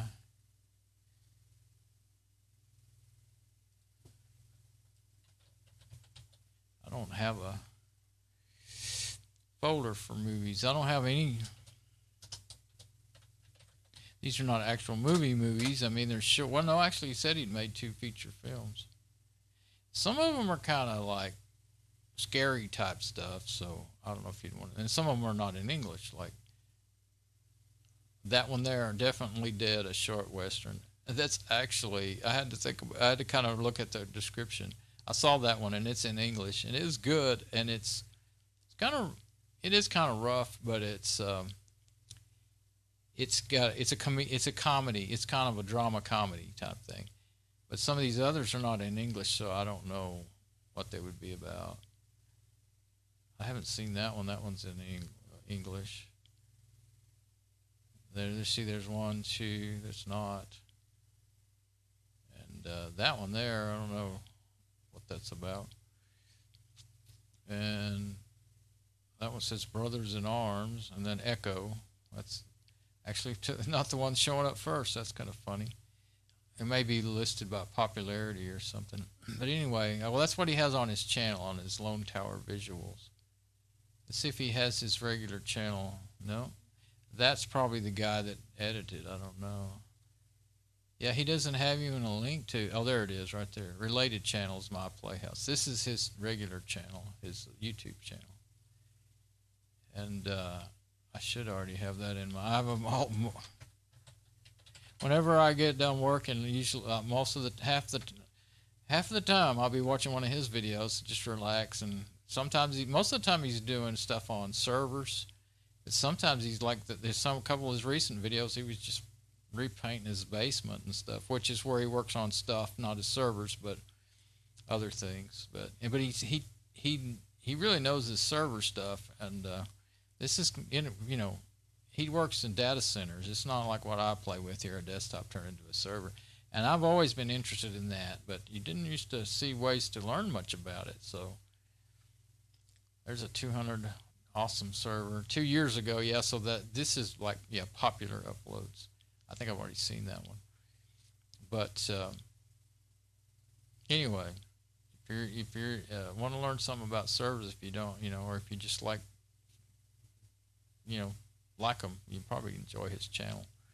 He's a nice fellow, nice to listen to. He's not mean and grabby like me.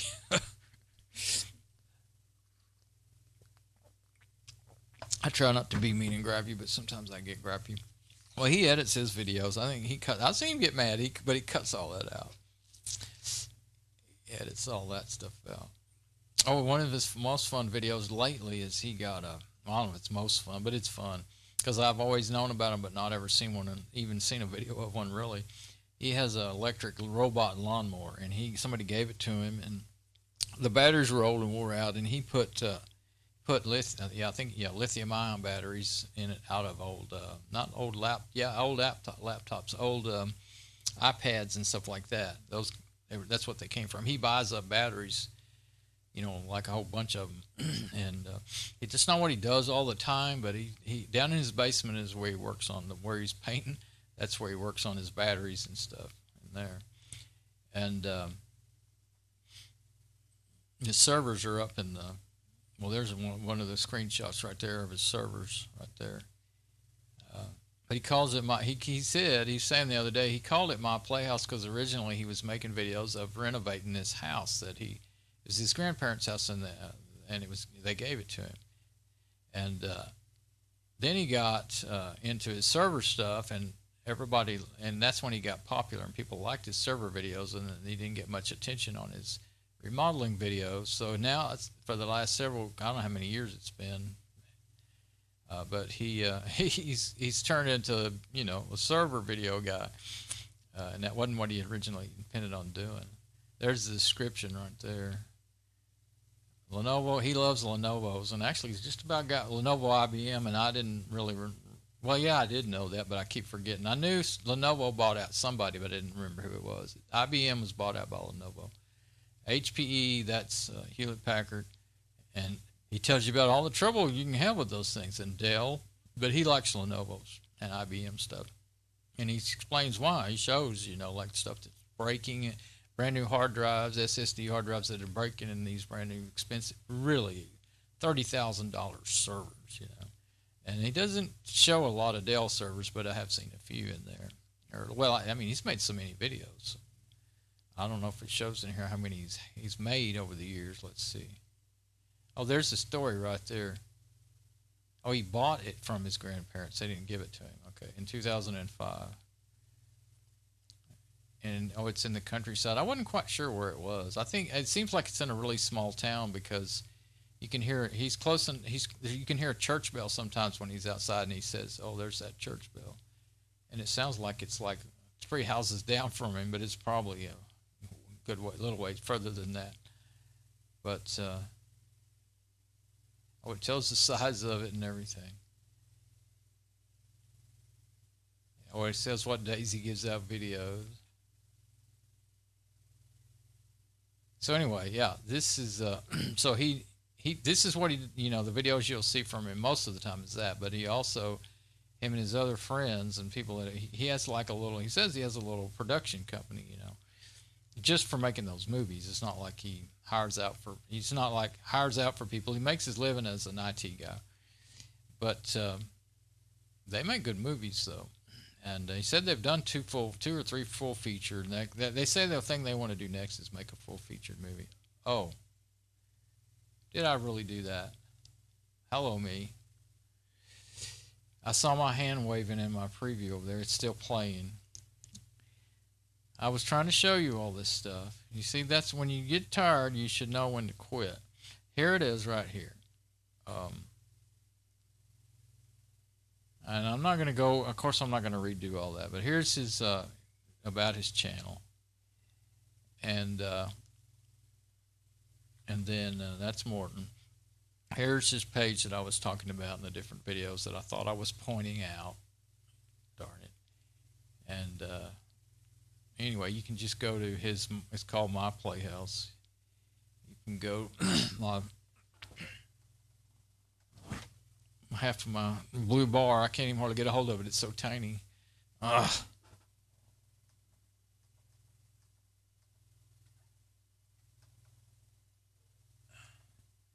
messed it up now.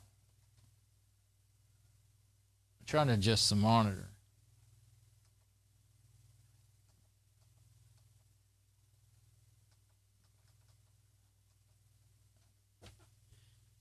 Whenever I adjusted it for the IBM, then it really messed it up over here. I couldn't hold, get a hold of the blue bar to pull it up and down.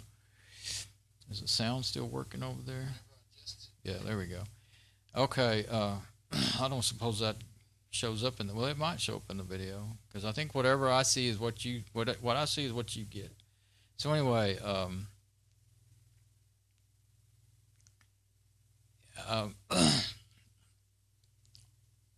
he's been doing it quite a while, so he's got lots of videos, but he makes them every week. Sometimes he makes 2 or 3 a week, and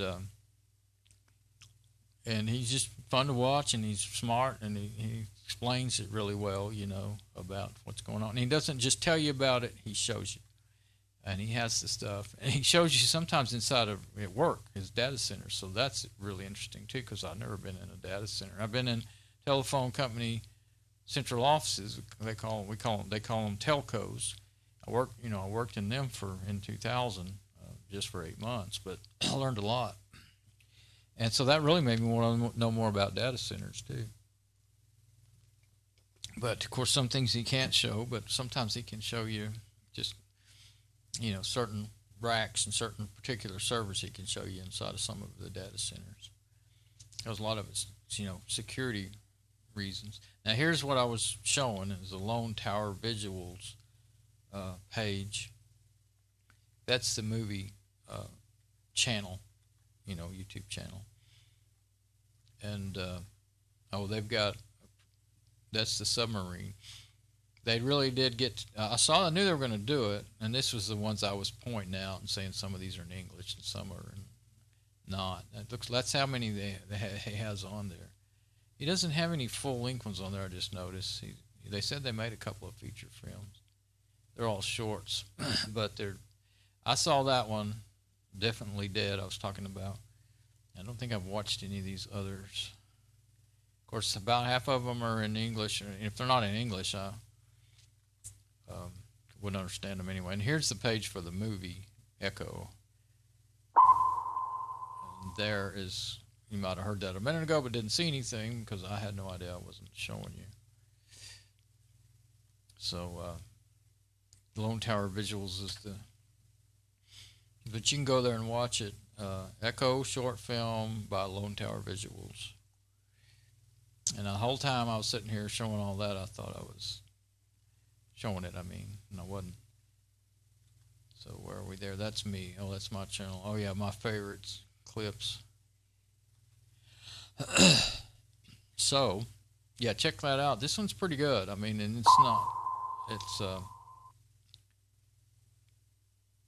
it's in a real submarine, and then they use graphic, you know, 3D to do the, that's what they were talking about in the other video on his regular channel about how if you want to if you did want an introduction of what it's about, then let's see, where would we see that?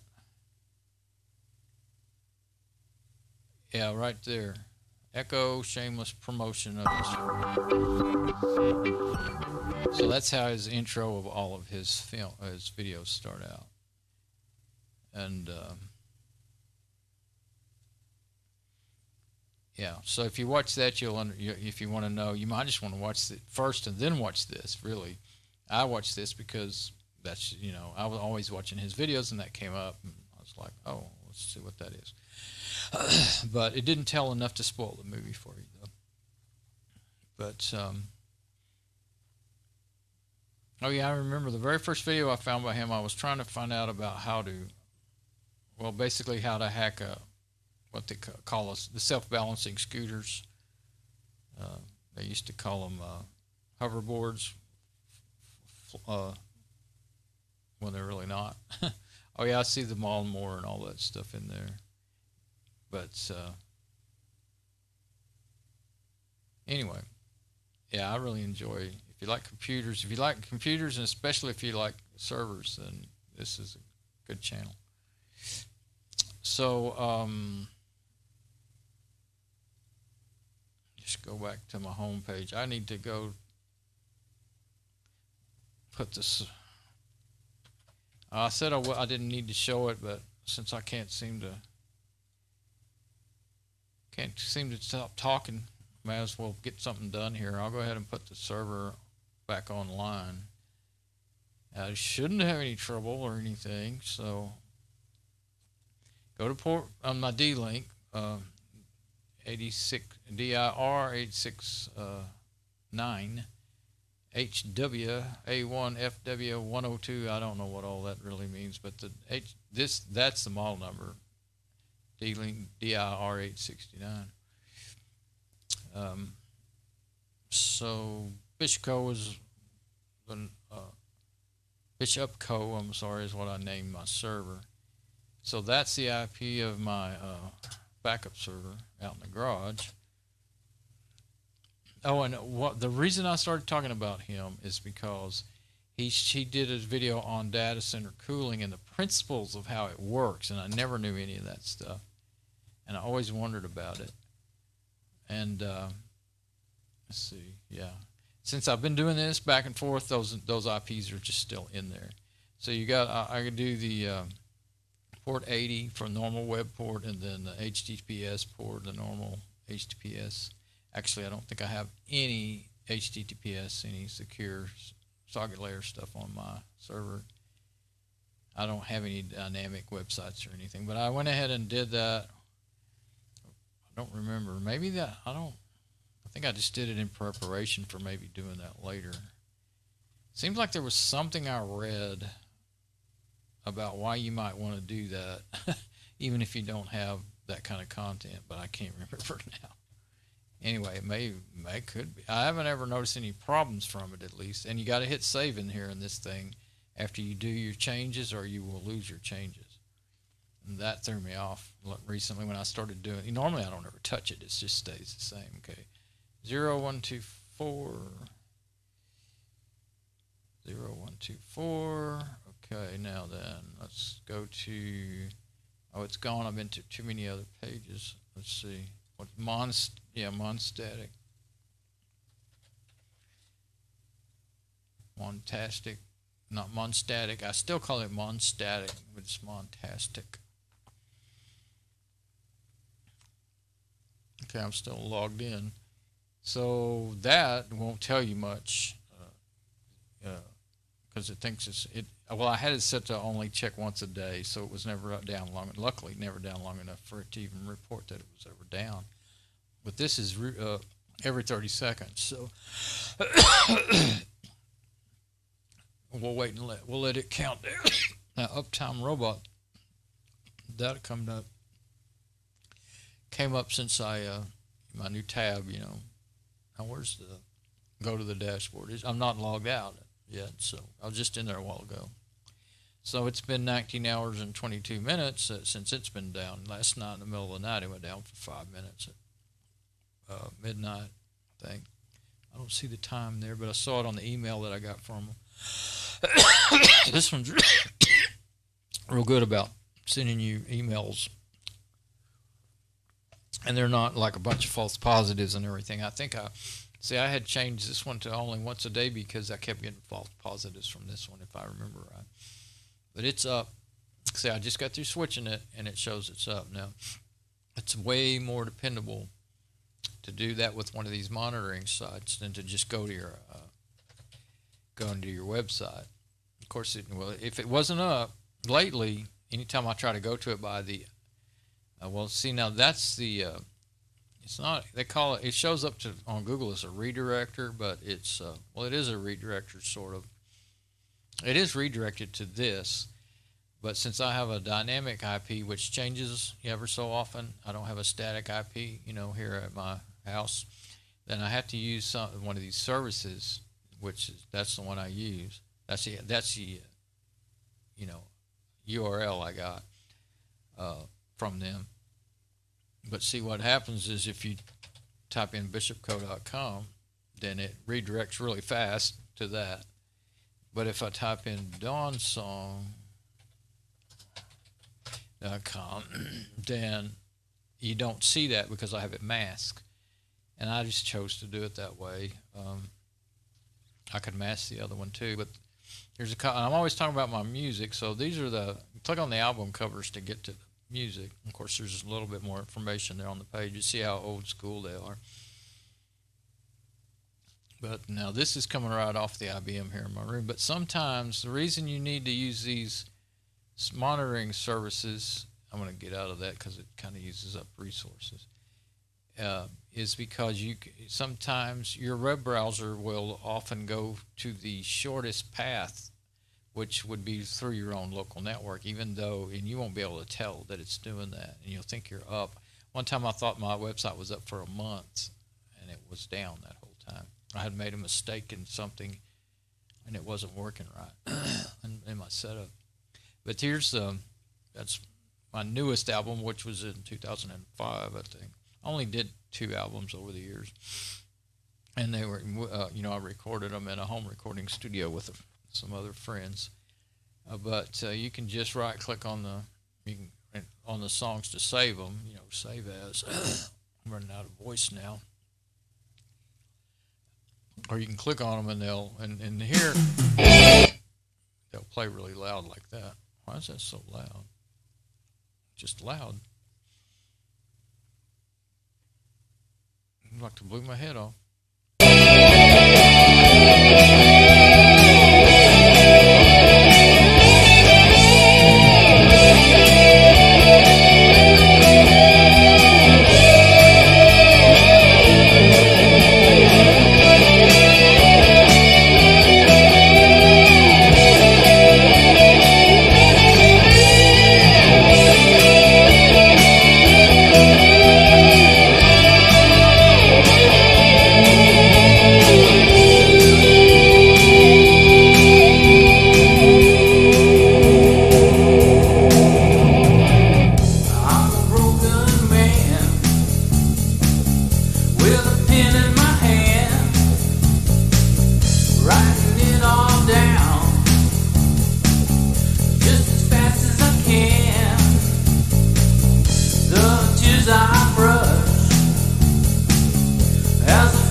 So if you, like the music, you can just right-click and save.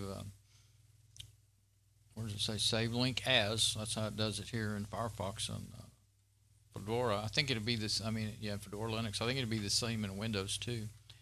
And then this other one, it's a little bit different styles. Well, there's mixes of styles on both of them, but especially on this one.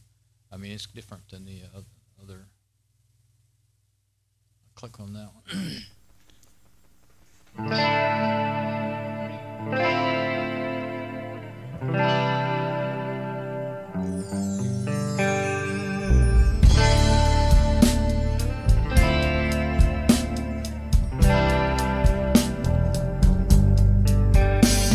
To you, oh Lord, I lift up my soul. In you I trust, oh my God. Show me your ways, oh Lord, teach me your paths. Guide me in your truth.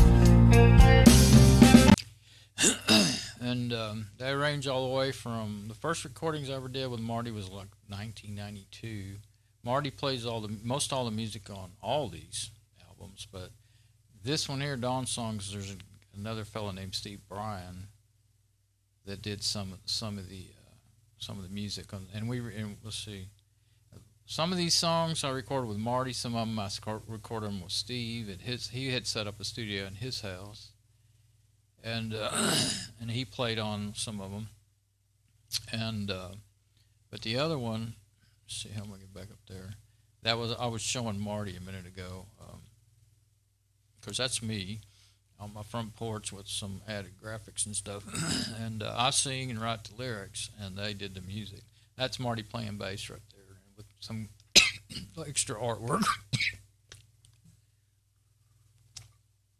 But Marty is really talented. He can play guitar, bass, keyboards, drums. And so he's a one-man band. And he's really good at recording too. So, so anyway, so '02 when I put together this album, and but with the first recordings were way back, and then I just had these songs on CDs and stuff for years and years, and on cassette tapes and stuff, and finally I put them together for the Dawn Songs album in '02, and then I went back and got back with Marty, and we made a new album in '05, I think it was. So yeah, that's all. You can download those if you want. You know, I don't have, where is that? I have my guitar songs somewhere too, and I don't remember how to get to them. But not songs, but well, that kind of songs. I never did go back and edit the links to add those in there, but I do have them on my server. Yeah, I don't even actually remember. Yeah, there's a way when you go to, like when you're at a site, there's actually a way if you type it just right to see the listings of the directories, or maybe I don't have it, I may not have it set where you have the capability to do that. You can do that in some sites. I used to have an FTP server, but I don't do that anymore. But anyway, if you saw the directories, you'd be able to figure out which one was had the guitar songs, or just me playing around with the guitar. I can't really play. I would just play in what I felt and what I don't know chords. I tried to learn chords years ago, but my fingers won't do it right.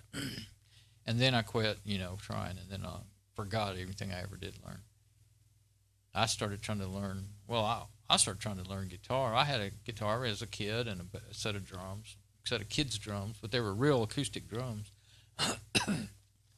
My mom was nice enough to get me that stuff and put up with that, but I never did. I never did get to take lessons or anything, and didn't know any real musicians out here in a little country town, and I didn't take band because band was for weenies, in high school. I didn't want to play no horn. I wanted to play guitar, electric guitar.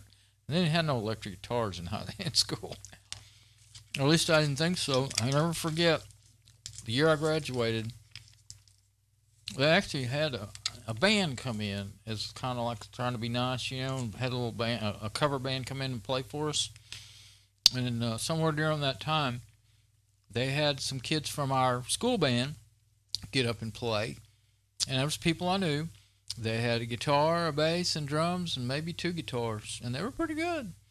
So what I didn't know is, that band teacher encouraged and allowed them to play, cool instruments, what we considered cool. Actually, nowadays, marching band is cool again, but it wasn't in the 1970s. And so I actually would have had a chance to do some of that kind of stuff if I wasn't so hard-headed. But anyway, yeah, I'm always, once in a while I mention that, but I don't really ever show it. So that's the website I'm always talking about. And see if it should still be up. Okay, so I'm good. Well, I won't know for sure that I'm absolutely good until I go turn off the server. But I won't. I got to go out in the garage to do that. I'll leave these up to remind me to check. And yeah, after I get off of here, I'll go turn off the server. And then if it goes down, then I'll go, oh crap, and have to fix it, and I made a mistake. Because see, you can fool yourself. You think you set everything right, but then when you turn the actual machine off, if you didn't set everything right, then of course something's going to be wrong with it. You're not online after all. But I don't think. Let me see. I really don't know if it sounds any different than it did on quiet. So it's on, just going all the time now. So that's fine if it don't get. It's not going to get a lot. I don't believe it'll get. If it warms up, it may get a, speed up a little. But I don't think it's going to get super loud. One thing I guess I have learned here is if there's not an actual speed control on the machine, like the Smiley Gateway, I could not find anything about it. Maybe it's there and I missed it. But I looked and looked and looked. And I did notice one big difference between the fans, and that is the this one, if I remember, it's either 0.65 amps or 0.065. I think it's 0.65. I'd have to go look through stuff to find it again, but I have it. I've got it written down a bunch of times in here, but I've been rambling too long. And then the fan that came out of the Smiley Gateway they had it marked with watts, 0.14 or 0.014 or something. But anyway, I looked it up online, and it I might be able to look at that right quick. I just remembered.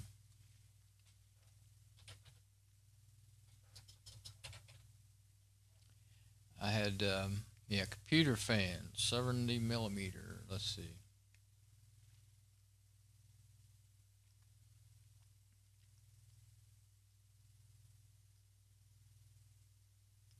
Not seeing what I was thinking.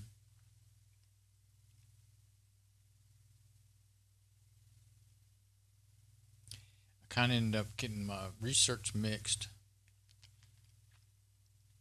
Some of these computer parts folder were really all about fans too.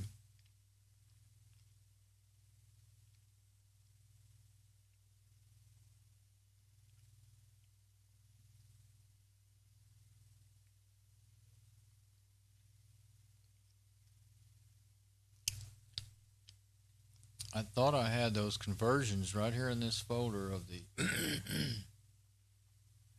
the speeds, but all I see is, inches to millimeters and stuff.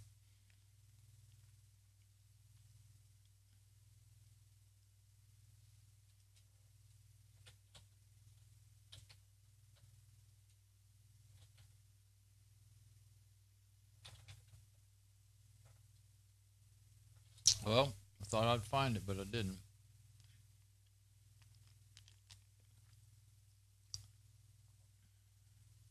Unless it's in there and I'm too tired to read it, to see it, actually see it.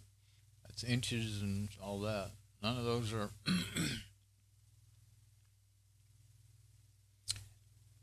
Anyway, what I was trying to say was, I think the amperage rating on the motor makes all the difference in the world, because when I plugged in two different fans that were rated for higher, like the one that came out, I plugged in the one that came out of the IBM, ran 100 miles an hour, and that's all it would do, just run 100 miles an hour. Now this is a 3-pin motherboard, fan connector, 3 pins. So was that one, but they're not all the same. This one does have speed control, and it does work on a 4-pin fan. The other one, I plugged in a 4-pin fan, it ran really fast, but smooth because it was new. But when I plugged in the old fan that came out of the IBM, it ran really, really fast, and it was a 3-pin fan. So it's not just because they're designed for 3-pin or 4-pin. I think it's the design of the motor, along with its. I noticed that the ones with the lower one that came out of it with the really low amp ratings. I thought it was on me.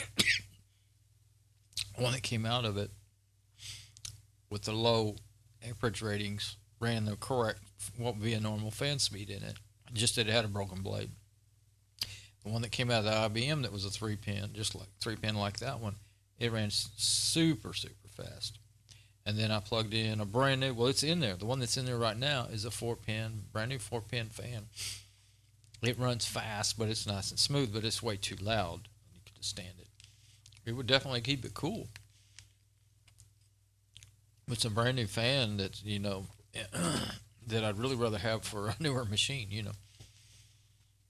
Just like this one, I kind of really hate to have it. That's a brand new fan too, but it's for an 8-core, kind of 8-core cooler. Really don't want that one in there either.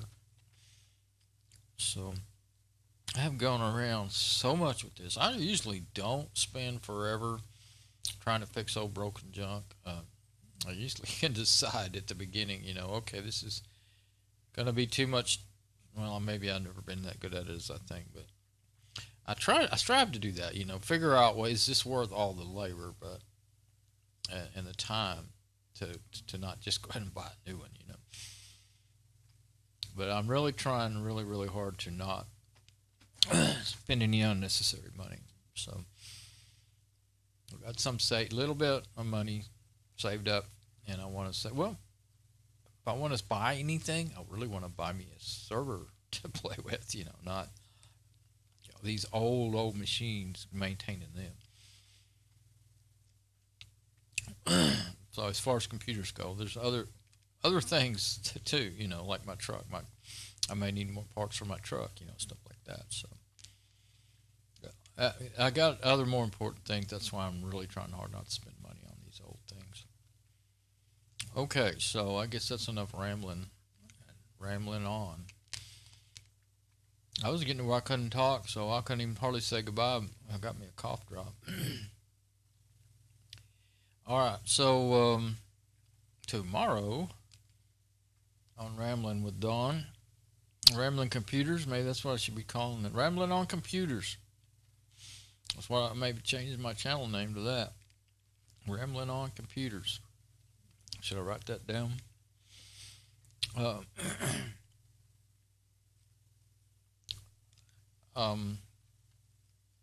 let's see. Oh, I'm tired now.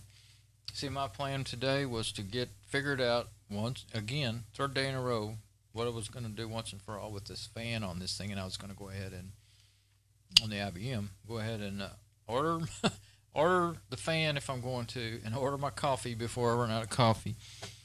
At the same, because I figured I'd probably end up ordering the fan. But I actually wanted to look at other places like Fry's and just on Google, because there might be some fans on sale somewhere cheaper than on Amazon. Usually I end up going back to Amazon because it's the same price and they have free shipping and easy returns. And if it's broken, Since you may get a brand new thing that's broken, last time I did an order for parts, water hose Y had valves in it. One wouldn't open, one barrel almost didn't open, the other one wouldn't. I had to send it back, but at least they let you send it back for free and everything. You got to watch out. Some places, you're going to be out the price of the item. For shipping or free. If you get it for free shipping to you, you may be out the price of the item to send it back if it's broke.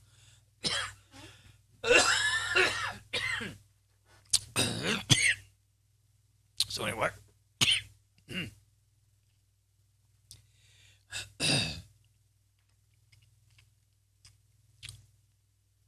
Yeah, all that, and then finish working on it. Well, yeah, I keep pointing back there. The one on the bottom of that, I have the GPU, the video card fan. I'm in the middle of fixing it. I'm putting a new fan on it. Okay. Well, I'm going to go, because even though I got my cough drop, I'm still getting to where I can't talk. If I'd shut up, I wouldn't have a problem, huh? All right. See you later.